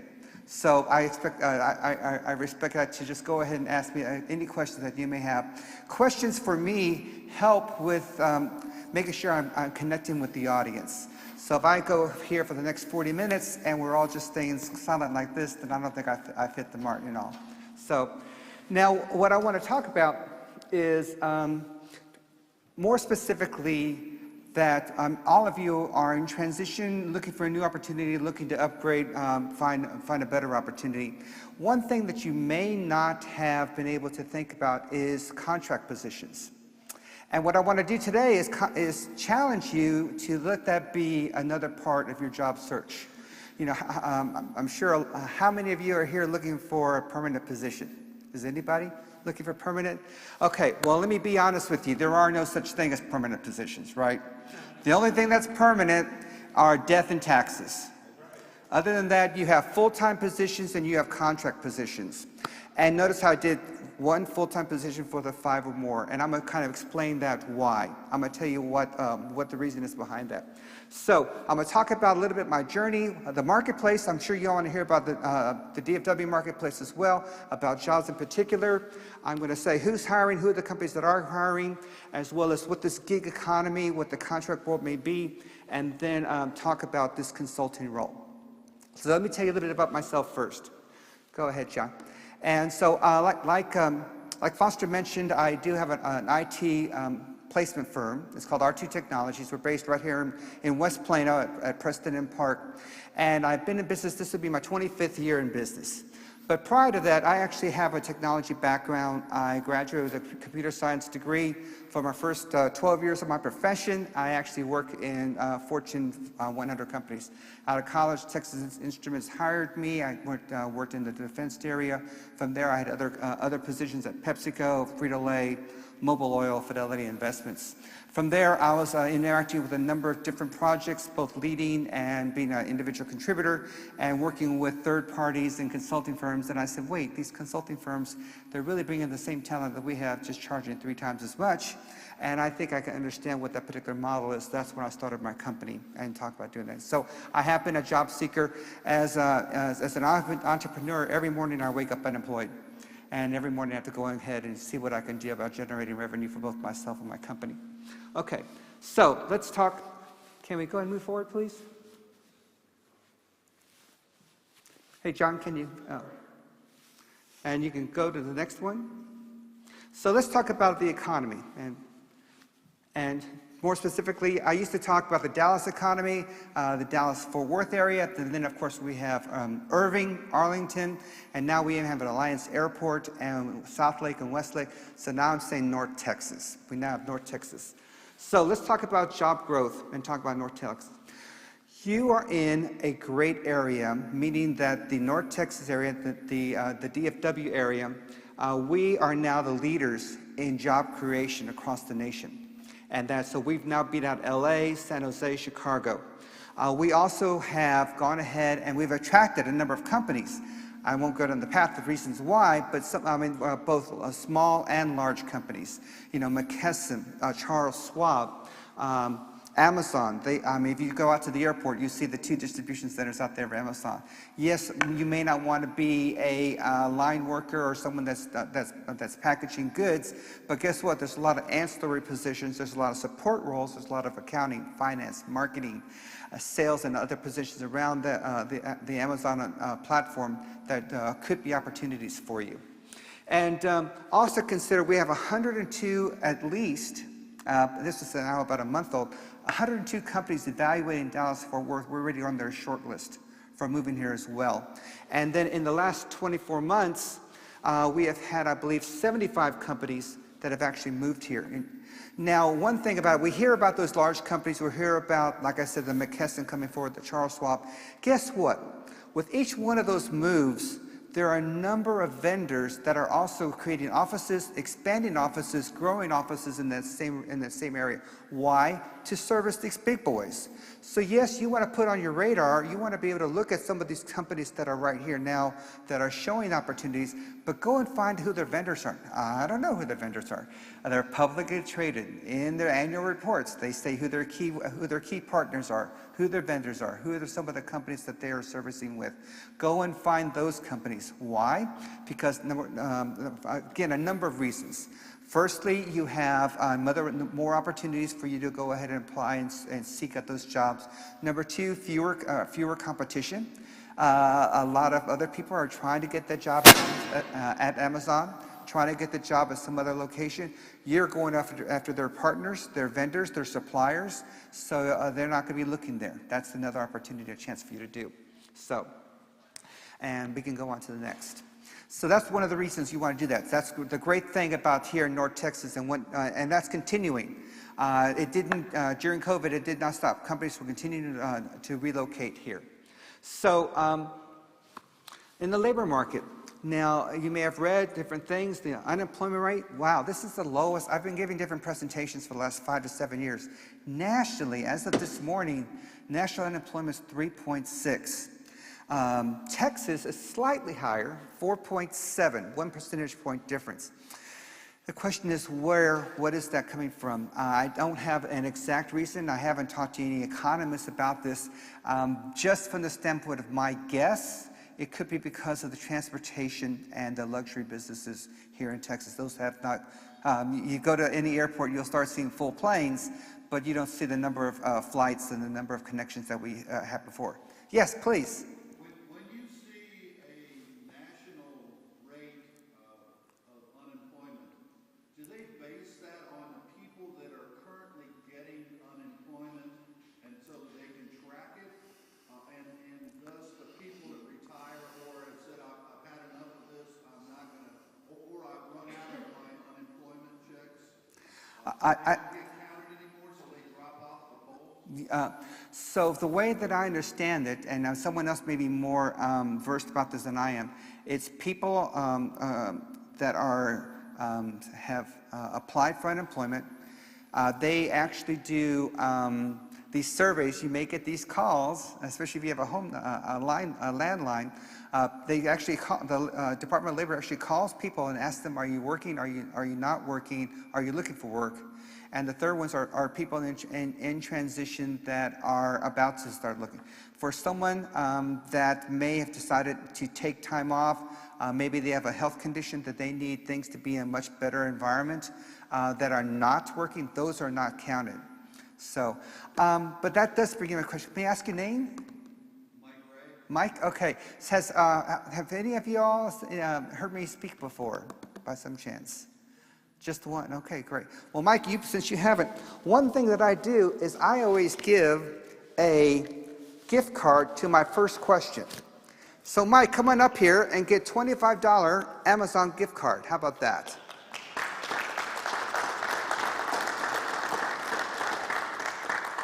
So thank you for your question. And Thank you, sir. there you go, enjoy that. All right. So, now, from your economy class, you do know that it states that 5% is a fully employed economy. So at a national level, we're at 3.6. So that means that we're a high growth engine. Now that doesn't really help us here because we're looking for that next opportunity. The point being is that there are still plenty of opportunities. And the good news is companies have to look to you because so many other people are working. And that's, again, you're at the front door. This is an opportunity where you can now be one of the first people that they look at for these new jobs. Yes, and like I mentioned earlier, we do lead the nation in job creation. I'm going to talk more about that in the next slide here. Just for example, we almost added 90,000 jobs last year. Now, that's all across all industries, so I'm going to talk about the industries here in a second. But again, those are the things. So has anyone applied to 89,000 jobs yet? Okay, well, there's your goal. We have 2 weeks before we meet back here, so we want to find out who's going to hit that, okay? All right, so let's talk a little bit more. So like I mentioned, we've now climbed, now we talked about Texas before, leading the nation. Now let's talk specifically about DFW or North Texas.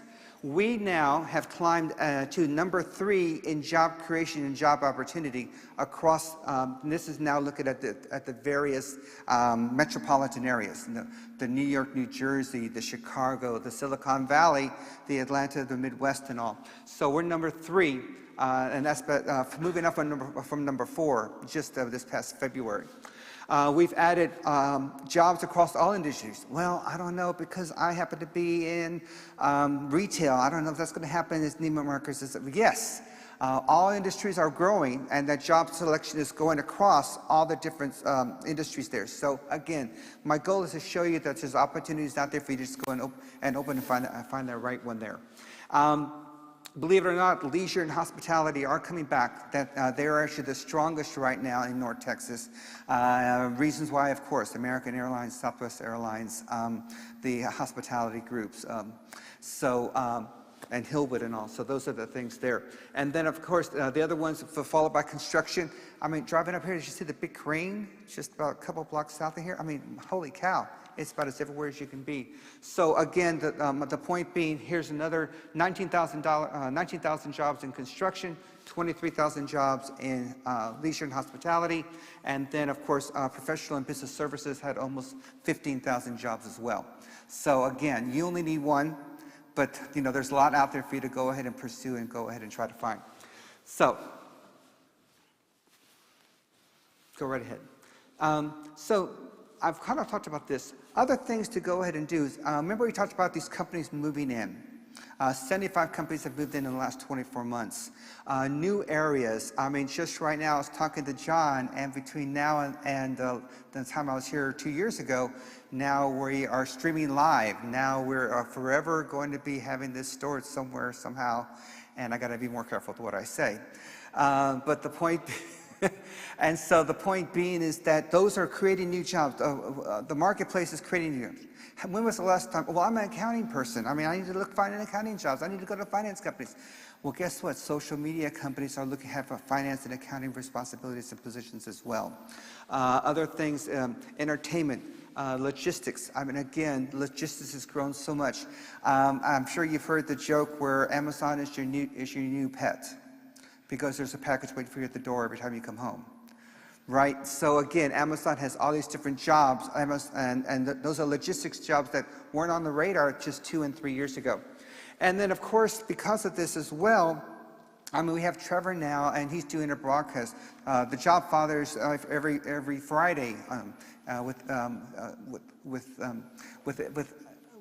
the streaming service, with the streaming video and all. The point being is you need to go ahead and expand. Okay, here's my, challenge yourself. Is this really the best area of the best universe that of me to find my next job and next job opportunity?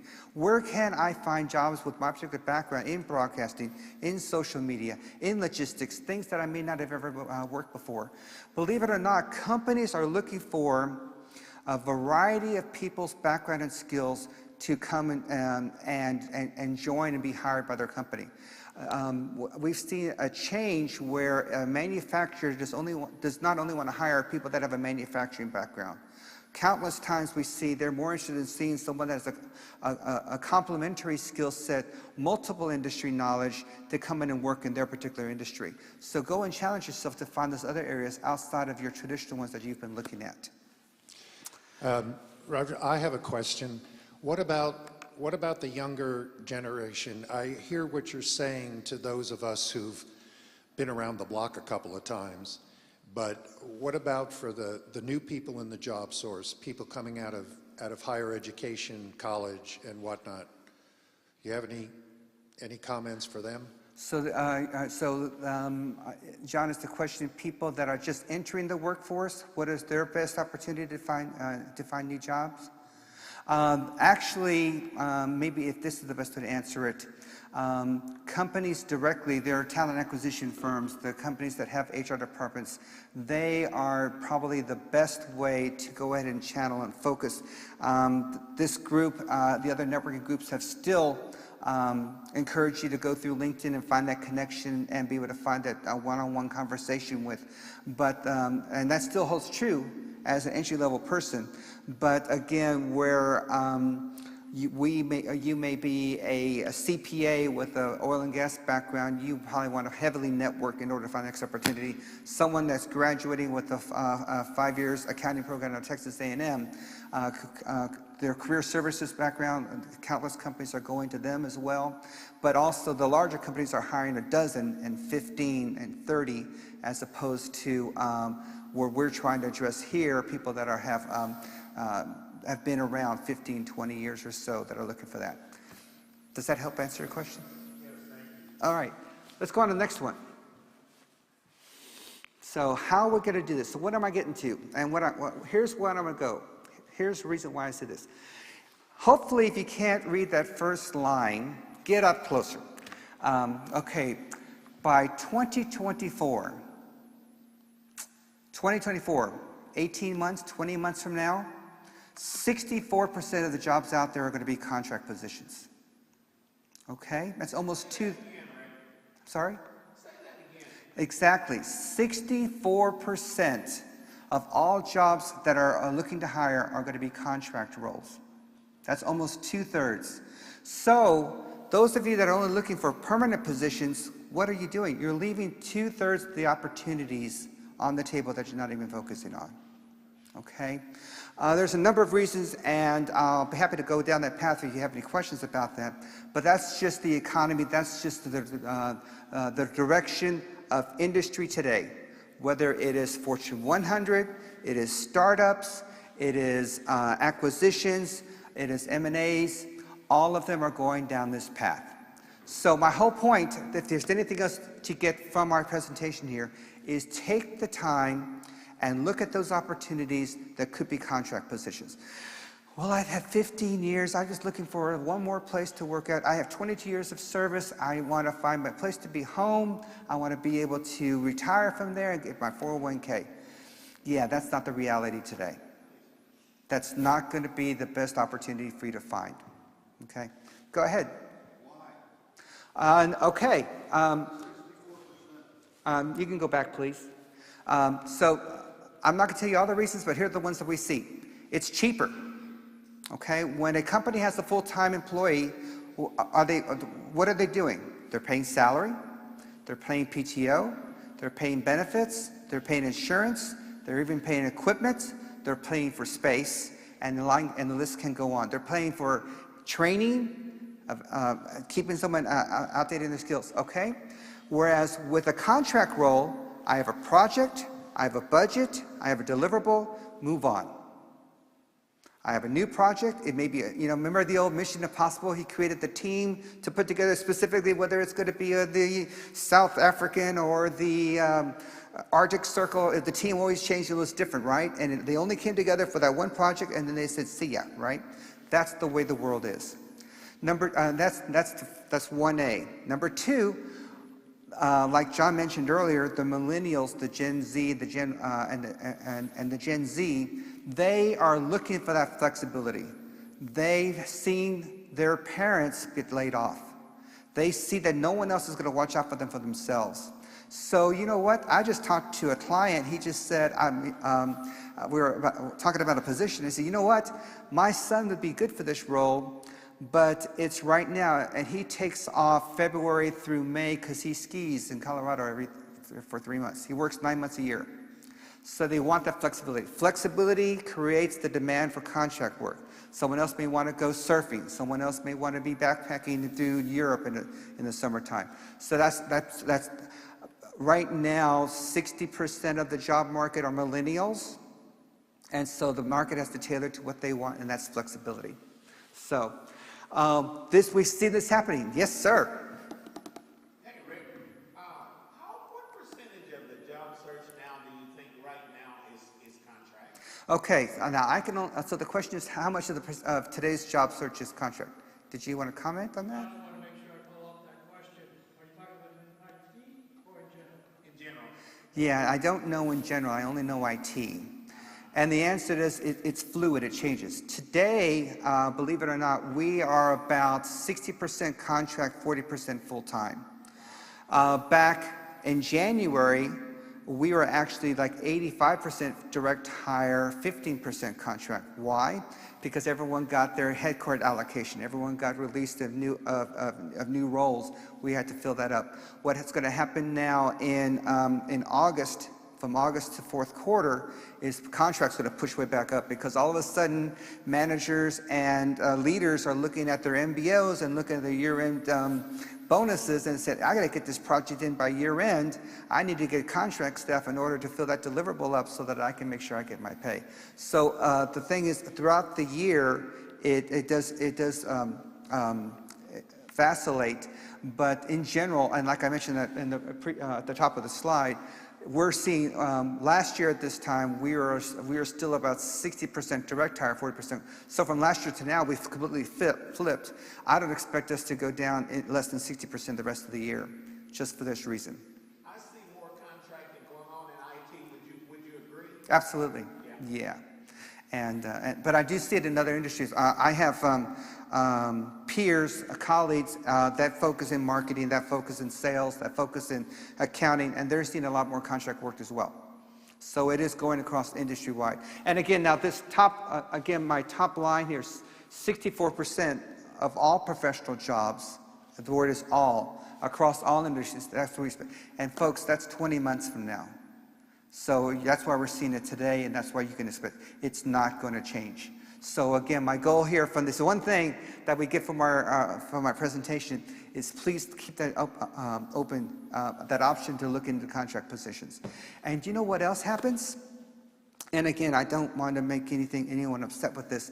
There is less age discrimination in contract roles than in direct hire.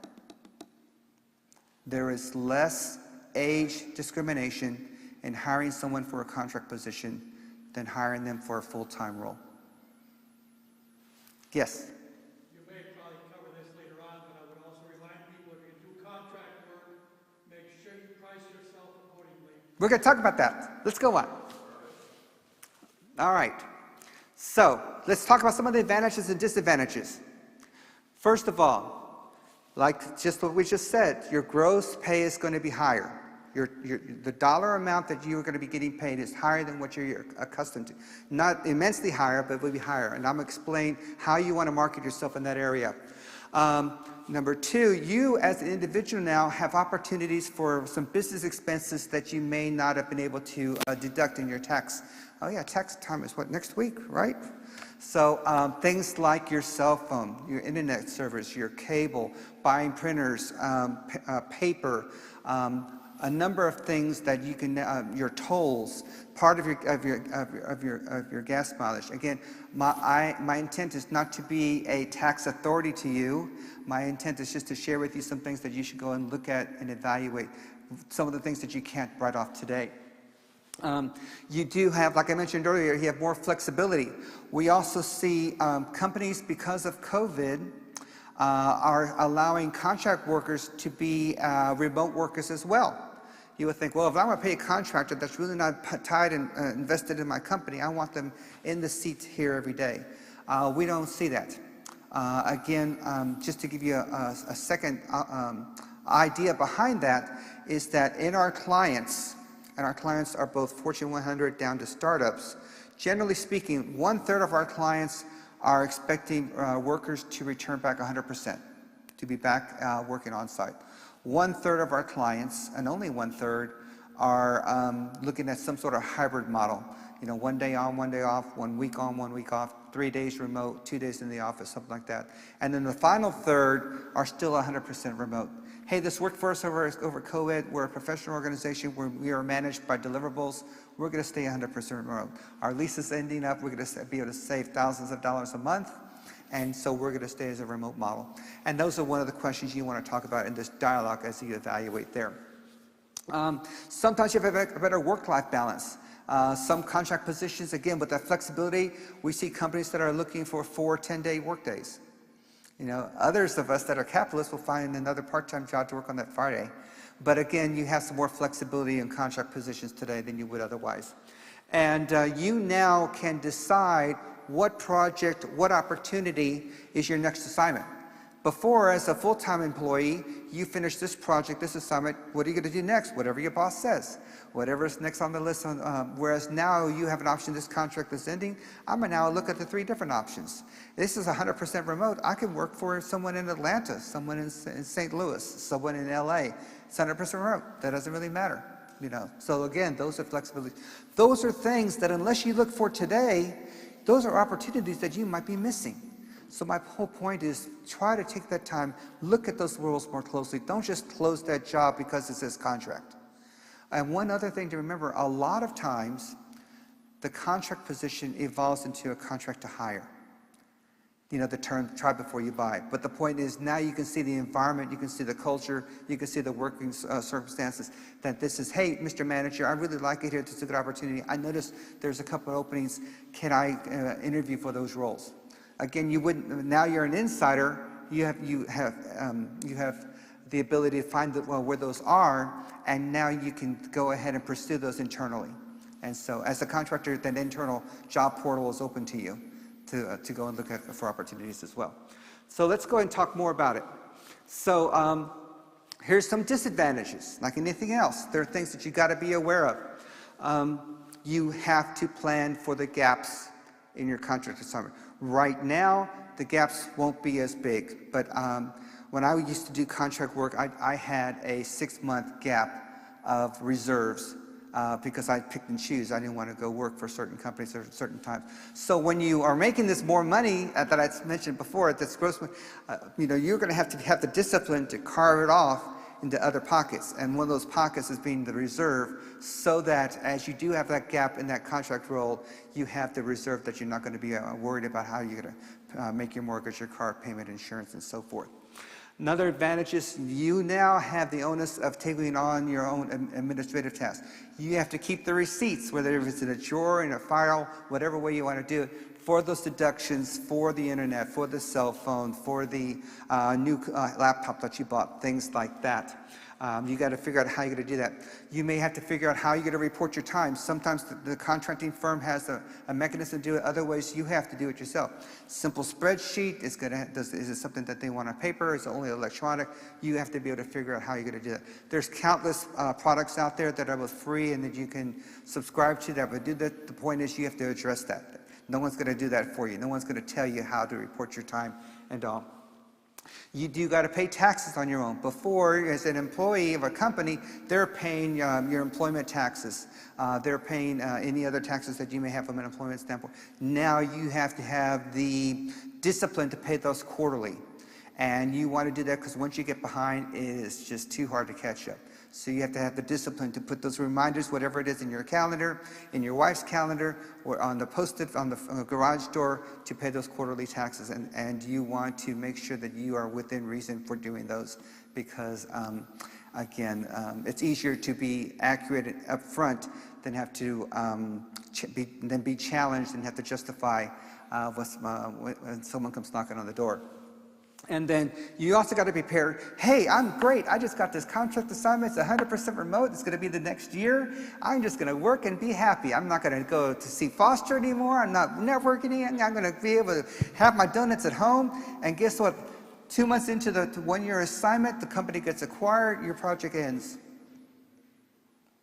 How long is it going to take to start back up? You now have to go back and find the next engagement. You have to go and find what you have to pursue other things. So again, you want to continue to do these things here. Whatever networking opportunities that you're pursuing, continue to complement those. You and you alone are responsible for your continued education and employment or engagement through your career. No one's going to do that for you. And don't think a full-time position is going to take care of that for you as well. That's what that's what a disadvantage here. We do have one question online. Oh, thank you. Please. Michael Carver is asking, I work in business continuity. Contract jobs I'm seeing are lower paying. Should I assume that I would work 40 hours, which I never did in permanent work? It was many more hours. I guess he's asking how many hours can you expect to work given the pay rate? So there's two ways. The general approach, companies, remember I mentioned earlier that companies have a fixed project with a fixed budget to it, and they may have to get contract and consultants to help complete that particular project, or staff it completely with contractors. It's a fixed budget, so that means if he's working overtime, he's eating into that budget. So most companies today, and most really, we've seen close to 80%, 85%, only want you to work the 40 hours a week, okay? Now, there are some companies, and they'll tell you up front, this project may be over 40, but you can only charge us for 40. And you have to be comfortable that you can accept that. If not, you move on to another contract. We do see some clients do that. Not many, but there are some. There are also a few clients that say, we have so much work to do. If you want to work 50, 60 hours a week, bill us for that and we'll go forward. But again, the simple answer is you have to know up front as part of the recruiting or interview process before you accept that job. But more than likely, you're only going to be allowed to charge for 40 hours a week. I think that probably answers the question. Okay, let's go on to the next slide. So here are some places. They change all the time. You can go to Google or Bing and find where you can go find these. These particular websites only list contract positions. Only that's part of the gig economy. And they're all pretty good. They all have different, you can put your profile out there just like you do on Monster or any place else. So I go and look out there. I put in the search criteria that you have, put in your background, and see who else is going to reach out to you. All right, let's go on to the next one. So how are we going to do this? Let's get started on this. So you're now becoming a business. You are now going to be an entrepreneur as a consultant, as a contractor. So you can't just go and say, great, here I am, let's do it. Who's going to hire me? You know what? You need to have that same business plan. Similar to what you do in your job search, similar to what you do in looking for that full-time role, this is the same business plan. Part of these things, and you can make it as formal as informal as you want, and the goal is to keep it evolving as you learn more. If you do it once and put it on a shelf or put it in a folder that you put in a drawer, you know what, that's not going to be that helpful to you. But the point being is you want to say what it is that you are going to be offering as your service. Where are your top skills at so you can help decide how you're going to market. Number one is you're going to now identify, based upon the services that you perform, that now where are the companies that could use those particular services. Let's say, again, you have an accounting background. You're great at financials. You're good at accounts receivable and accounts payable. But you know what? You've managed people between 50 and 100 people. Well, probably another good skill set that you have is scheduling and resource balancing. That could be another skill set that someone, possibly like a logistics company, that could use those particular services that just happens to be an accounting background. Well, that could be another service offering that you have. Now part of your marketing plan, you now can see that as something where you can identify new targets to look for contract positions. Remember, for both full-time and contract roles, no one ever hires you to do you a favor. No one hires you because they like you. 99% of the time, someone hires you because they're solving a problem. So your goal, and anytime you go into any interview, is to find what the problem is and how are you going to solve the best way you can solve it for them. That's what they're looking for. So again, when you create that market analysis, when you find that out there, then you're going to go and identify new skills that may not be industry specific, that may not be technology specific, that may be people specific. And those are other areas that you can find contract positions that will help, where you can shine. Then the third thing of this plan is you want to see what are you going to do for the next year, for the next 3 years, for the next 5 years. How are you going to evolve and grow? Because now, guess what, folks? It's up to you to find and identify the training to get you in those areas that you want to be marketable in. You have to open up your I'm using an old term, open up your checkbook. I guess no one does that anymore. Find their debit card and find those training classes, whether they're online or they're at a junior college or they're at a professional organization, and find those classes that will keep you sharp, because that's going to keep you employed. You can't expect to be hired 5 years from now for the skills that you did last year. You cannot expect that. You have continued to grow. And that's especially true on the contract side. You want to find the marketable skills, the technologies in the areas where you can be able to solve a problem tomorrow, and not just be able to say, well, I got 15 years of accounting experience. Of course I can help you. And it's not anything on the e-commerce accounts payable side for doing cryptocurrency, something like that. All right, let's talk about this next slide. And I just kind of went through all that. The only thing about this slide is you may choose to outsource some of those administrative tasks. Maybe we want to find someone to do the invoicing for you, someone to update your social media for you. That's fine. Make sure you put that as part of your business plan. Make sure you find the cost associated. Make sure that you find that your rate can support that. We'd all would love to have 3 different virtual people to do all the things that want us to do. But if your rate cannot support the administrative tasks and the things to keep you marketable, it's just not going to work. Okay, thank you, John.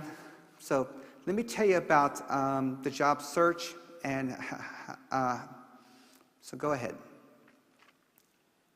So now what you need to do is you need to make sure your resume demonstrates the target that you're going to. I'm a very, very big proponent of having almost countless versions of your resume. And if not countless, at least 20. Why? Only one person. Why do I need 20 different versions? Well, for example, one version could be management specific. One version could be industry specific. One version may be technology. Even though I'm an accounting person, there are certain software and certain tools that I've used. And then one should be core based upon your expertise or so. And then you got to modify. One's going to be more going to be blended between, like I said, a scheduler, resource allocation specialist, budget minded and all. So different versions. So that being said, you want to change your resume up, and again, you're not going to really distort what you've done. You're just going to reprioritize. You're going to re-highlight different things based upon the target audience that resume is trying to focus on. And the nice thing about that is now you have multiple versions that you can now spin and choose, and they even may be different lengths. Some recruiters only want a one-page. You know, if I'm doing a one-page resume, I want to make sure I'm super tight on the areas that they are looking for in that particular candidate. Whereas someone, I like the rule of thumb, 1 page for every 5 years of experience up to a 5-page resume. That's what I like, but I am only one person of 2,000 recruiters just in Frisco. So again, you want to, the thing is, when you work with a company, ask them what's the best focus of resume that they have. You know, so again, do that.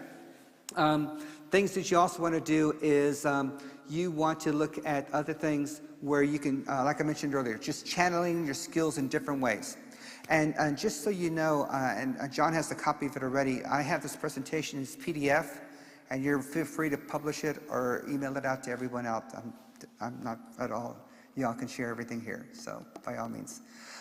So the point being is make sure that your resume, you have an idea what you're targeting and what your focus is and what are the marketable skills of that, and you label it that way, and you move on, you make sure you save it for the next time. So, okay, thank you. So here's the big one. Here's the next one that I think is most important for you.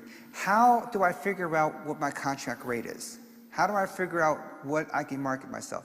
So this is just a general template that you can use as a starting point. You can plus it or minus it any way you want. This is just what I've seen in the industry. And I'll walk through this. So let's say you want to target, or your last position or so is a job at $120,000 a year. Okay? That's what you think is reasonable and fair based upon your experience, your skills, and your knowledge and background. So very simply, because you can, was there a question? Okay, so very simply, take that dollar amount and divide it by 2,000. Now, yes, there's 80 hours in a year, but just do 2,000 so you can do this in your head. So 120,000 divided by 2,000 hours in a year equates to about $60 an hour. So $60 an hour is what would be a competitive rate for someone at 120,000. However, just what we talked about earlier, why are companies moving to contract over full-time? It's because of benefits and PTO and such. So now what you need to do is for taxes, for benefits, for healthcare, your medical premium that you're paying, for the typical burden overhead that you need for your livelihood, because now you're responsible for all these things, is you typically add between $10 and $12 an hour. So now what you want to say is your base salary, just to get you equitable, is $60 an hour, then add another $10 or $12 to, like I said, account for benefits, taxes, and even some time off. And that's going to be about $70 an hour. Okay? So when you talk to a company, when you talk to a recruiting agency, when you talk to a staffing firm, and they ask you what's your rate, we always encourage the candidate to give a range. Okay? And you want to give, again, just like anyone else, whenever your range is, they're going to target the lowest end. So don't go too low. But I would say, so your target contract rate was $70 an hour. But I would suggest quoting between 68 and 75.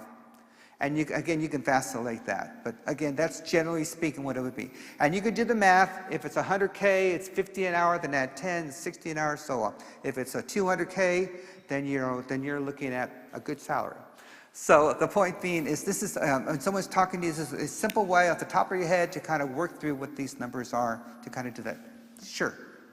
Rick, question, in terms of doing your market research to understand what your competitors would be charging, are there any good resources?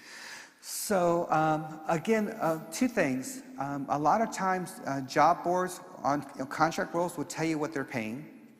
So that's a good thing. You go and do a search for CPA, oil and gas in Texas, and you'll find half of the jobs will say will pay between 50 and 60 an hour, 90 and 120 an hour, whatever it may be. And that's the first. And the second one, and I'll talk about this here shortly, is the recruiters as you're talking to. Well, I'm looking for 68 to 75 an hour. Oh, this one only pays 45. Okay, well, do you want to learn more about the opportunity, or you say, well, you know what, that's great. I'm sure it's a competitive role, but I think I'm going to pass. You know, at least you know where you're coming from. And you could make that range bigger. You could say, 65 to 85. You know, that's, it's whatever you're comfortable with. But I'm just trying to give you a general rule of thumb and some general characteristics to kind of go through. Because again, for a lot of you, this may be new. And this is where I think it's a good place to start. Yes? With the inflation hitting the way it has, are we seeing these numbers increase? You know, a year ago, the numbers, I could see this flying, but now with it being 8 to 10 or 11%, that number may be a little low. Could be. And again, there's always going to be market conditions. There's always going to be things that are changing. It's whatever you're comfortable with. And this is, like I said, this is the baseline, this is the benchmark. You go ahead and do it. The thing about it is, just like I'm sure you've been coached with full-time roles, you don't want to make the range, well, I'm going to do consulting, I'm going to make sure I get business cards and letterheads, I'm going to put a magnet on my door of my car, and this is going to cost me a lot of money because I'm going to have an office in Aruba, and that's going to cost some money too. You know, you got to be within realistic what the company is looking for. You know, they're not paying more money because they want contractors. They're reducing costs. So if you go, well, you know what, I typically charge 70 an hour, but inflation is bad and we're not sure what the market's going to do. And then I have to cryptocurrency that I'm really focused in for my business plans. So I really need 90. You know, if their goal is 75, no matter how great you are, they're not going to pay you 90. So you got to just use that and have that in there. So again, are there other questions about this? Because I think this is going to be important. If you decide that you want to follow me down the contract road, this is something that's going to be a benchmark for you to use. This is something that you really want to hang on to. And again, change it if you want to add inflation to it. Some people, again, I'm the messenger. I don't make the decisions. Sometimes people, okay, we use the target 68 to 75. This is 100% remote. We pay 62 an hour. You know what? For not having to get up and shave every day, get on the tollway, get up 30 minutes earlier, can fall out of bed and start working. 62 might not be bad. Again, it's just something for you to consider. And one other thing, and this is where I strongly believe this because you have to be the person best interested in your goals. It's always, I believe it's okay to take an opportunity that may be less pain than what you fully believe is fair, but that doesn't mean you have to stop looking. Companies know when they're trying to pay, on this example, I can only pay you 55 an hour. You know what, it's their risk of knowing you can take that job, and you know what, 6 weeks later you find one paying 68, and you're going to say, you know what, how can I help you transition over because I found a better opportunity? Don't be afraid to do that. Okay, as long as you stay professional. Yes, sir. Is there a typical length of a contract? What's the shortest you've seen? Yes. So again, I can only talk IT. The shortest in general, I mean, the things could be as short as anything, but a general short contract is 3 months. Okay. Usually, when you see them less than that, we don't even work them, because there's so many IT jobs out there. We rarely see contracts more than a year now. We haven't seen more than a year contract in probably 3 or 4 years. But even, like I mentioned earlier, the year contracts, it could still end that week. It could still end next week. So, but yeah, and if it's, now, when it's under 3 months is our threshold, 2 things you can try to use as your leverage. Number one, you can say it should be able to push more remote. And so, well, this is not a remote. Well, if it's a 1 month contract, why do I need to be in for a whole month when I can do this get the job done based on deliverable. Number two is sometimes you can demand a higher rate. So again, using this example, if it was a 1-month contract, I would probably say 80 an hour. Okay? I would probably say that. Because again, if it's 1 month, it's because it's a tightly high critical item that they need it done without question. And that's what you're going to be able to deliver them. So again, the point being, if it's 100% remote, you know, then you may be more flexible. Maybe not. Maybe you have 4 toddlers at home and you need to get to work. You know, don't share that with anyone else. Other times, you know, you may want to say, you know, there's a, you know, we need people on site. So, well, you know what? This job is in Arlington. I live here in Frisco. Is there any chance we could work some sort of negotiated where I'm 3 days on, 2 days off? You know, I might be able to work with you on a rate on that. You know, there's always some dialogue there. So those are the things to do that. Whatever people are talking with, you can always find a complementary thing, as long as you make, with the sole purpose, are you solving their problem? They're going to listen and have that dialogue if they are confident, to the level of confidence you can solve their problem. Okay, thank you. There are different types of consultant contract roles. I'll talk briefly about them. There's what's called a W-2 employee. That's when if you were going to work for a staffing firm, for a contracting firm, Robert Half, TechServe, Matrix Resources, any of those, a lot of times they can hire you as a W-2 employee. Then you're just like a regular employee. They're going to save your taxes. They may even offer you healthcare group plans. And so those quarterly taxes you don't have to pay. Another one is called 1099. That's a doing business sense. The term is 1099 is the IRS term, but it's basically a sole proprietor. And that's where you're just working as yourself. And some companies will do that. We don't as a company. We do not as a company work with 1099 because there's a higher tax risk for my company than for you. So I don't do that. And then there's something called corp to corp, where you actually take the time that you want to be JobFather Inc. And that's your company name. And now you're a corporate entity, and I'm paying you like I would pay Office Depot.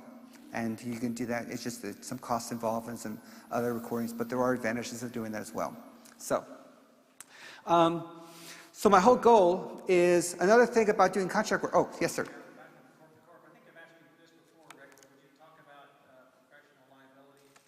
Yeah. So a lot of times, the larger the company is, the less likely they want to work with an individual, because there's a lot more liability involved.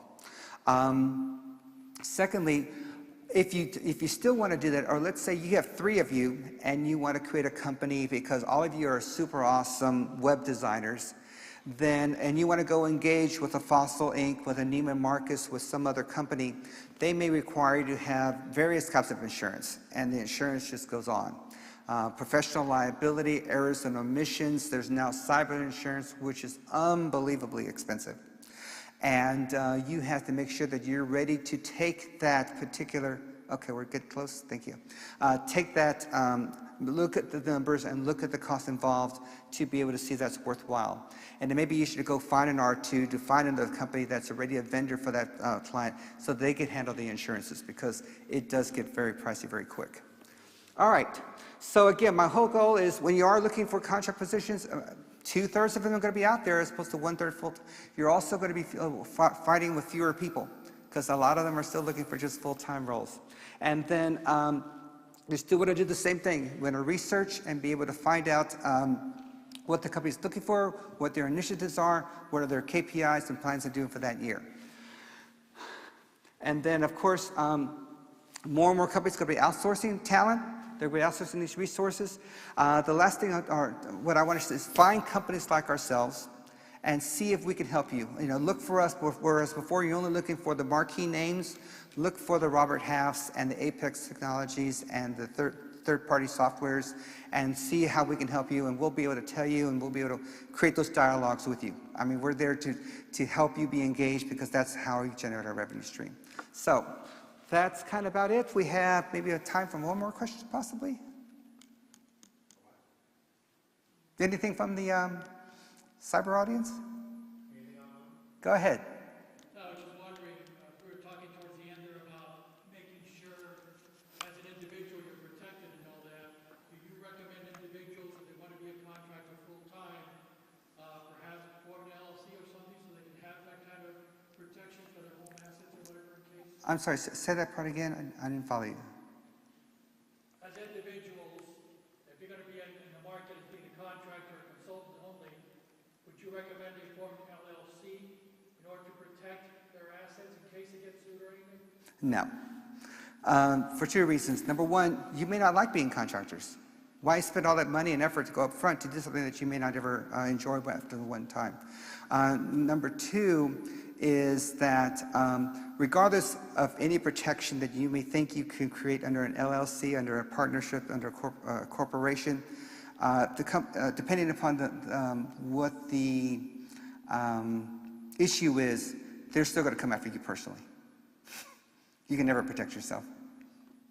You can create layers, but that's not. But since you are my last question, I also have a $25 Visa card for you. So come on up and get yours.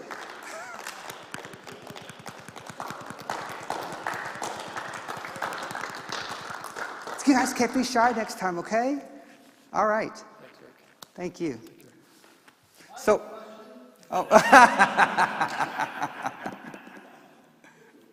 So thank you again. I appreciate that. Here's my contact information. I'm happy to share with you. Mark and I talked about different things. Even if I can't help you, I may be able to point you in the direction of somebody that might. But I wish you best of luck. This is a great opportunity. And keep working. Hold yourself accountable. Bring your accountability partner to the next meeting because we'll have more fun there. And thank you, Foster. Thanks for the invite.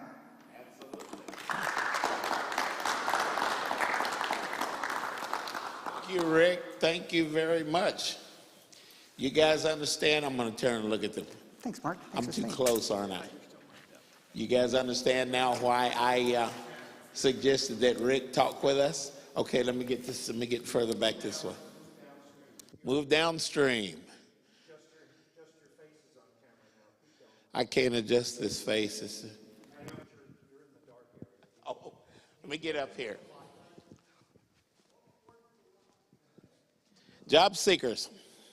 As I was listening to Rick, which I've done for 30 plus years, guys, it's something to think about now because look at the way things are going now. Look at the methodology that's coming out of companies and the way we approach these jobs. Now, if you don't live here in the Metroplex, you may not understand this, but what I'm about to explain to you is miles and miles away. You may live in West Fort Worth. You may see a job that exists in Plano. That's a long way. You need a helicopter.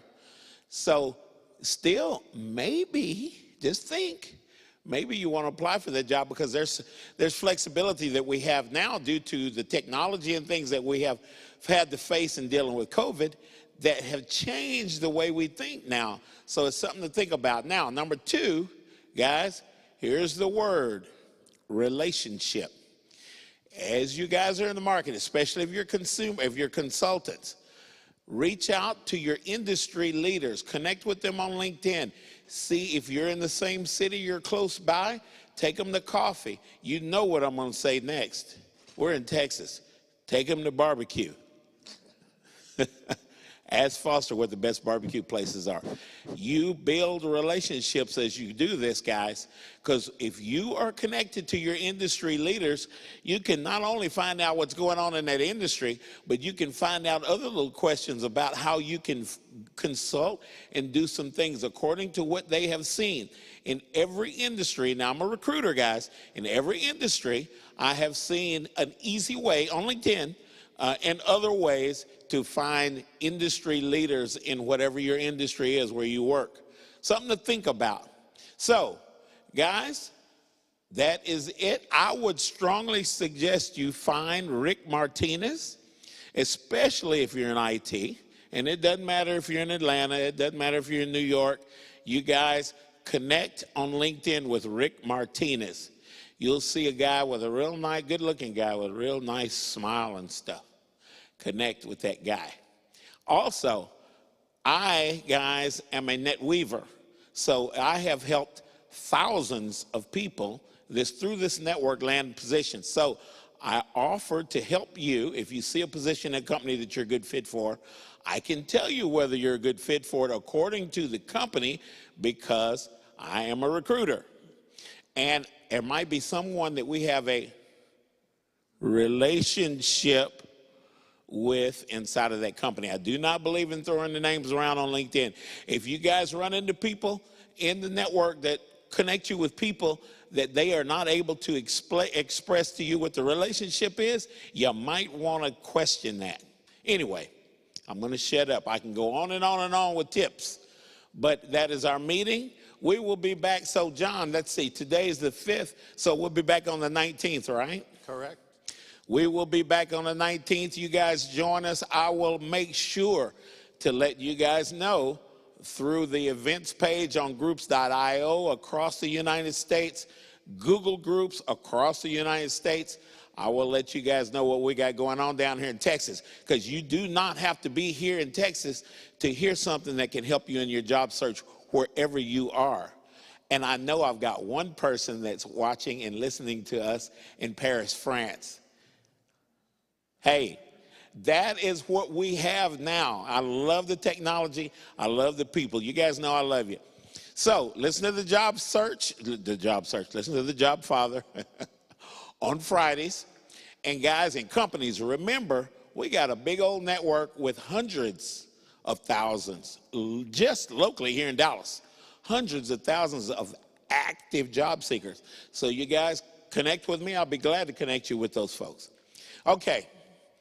Shut up time for Foster. John's looking at me funny. No, thank you, Foster. Absolutely. Thank you, everybody, for showing up. Thank you. Thank you to Stonebriar Community Yes. Church and the team there.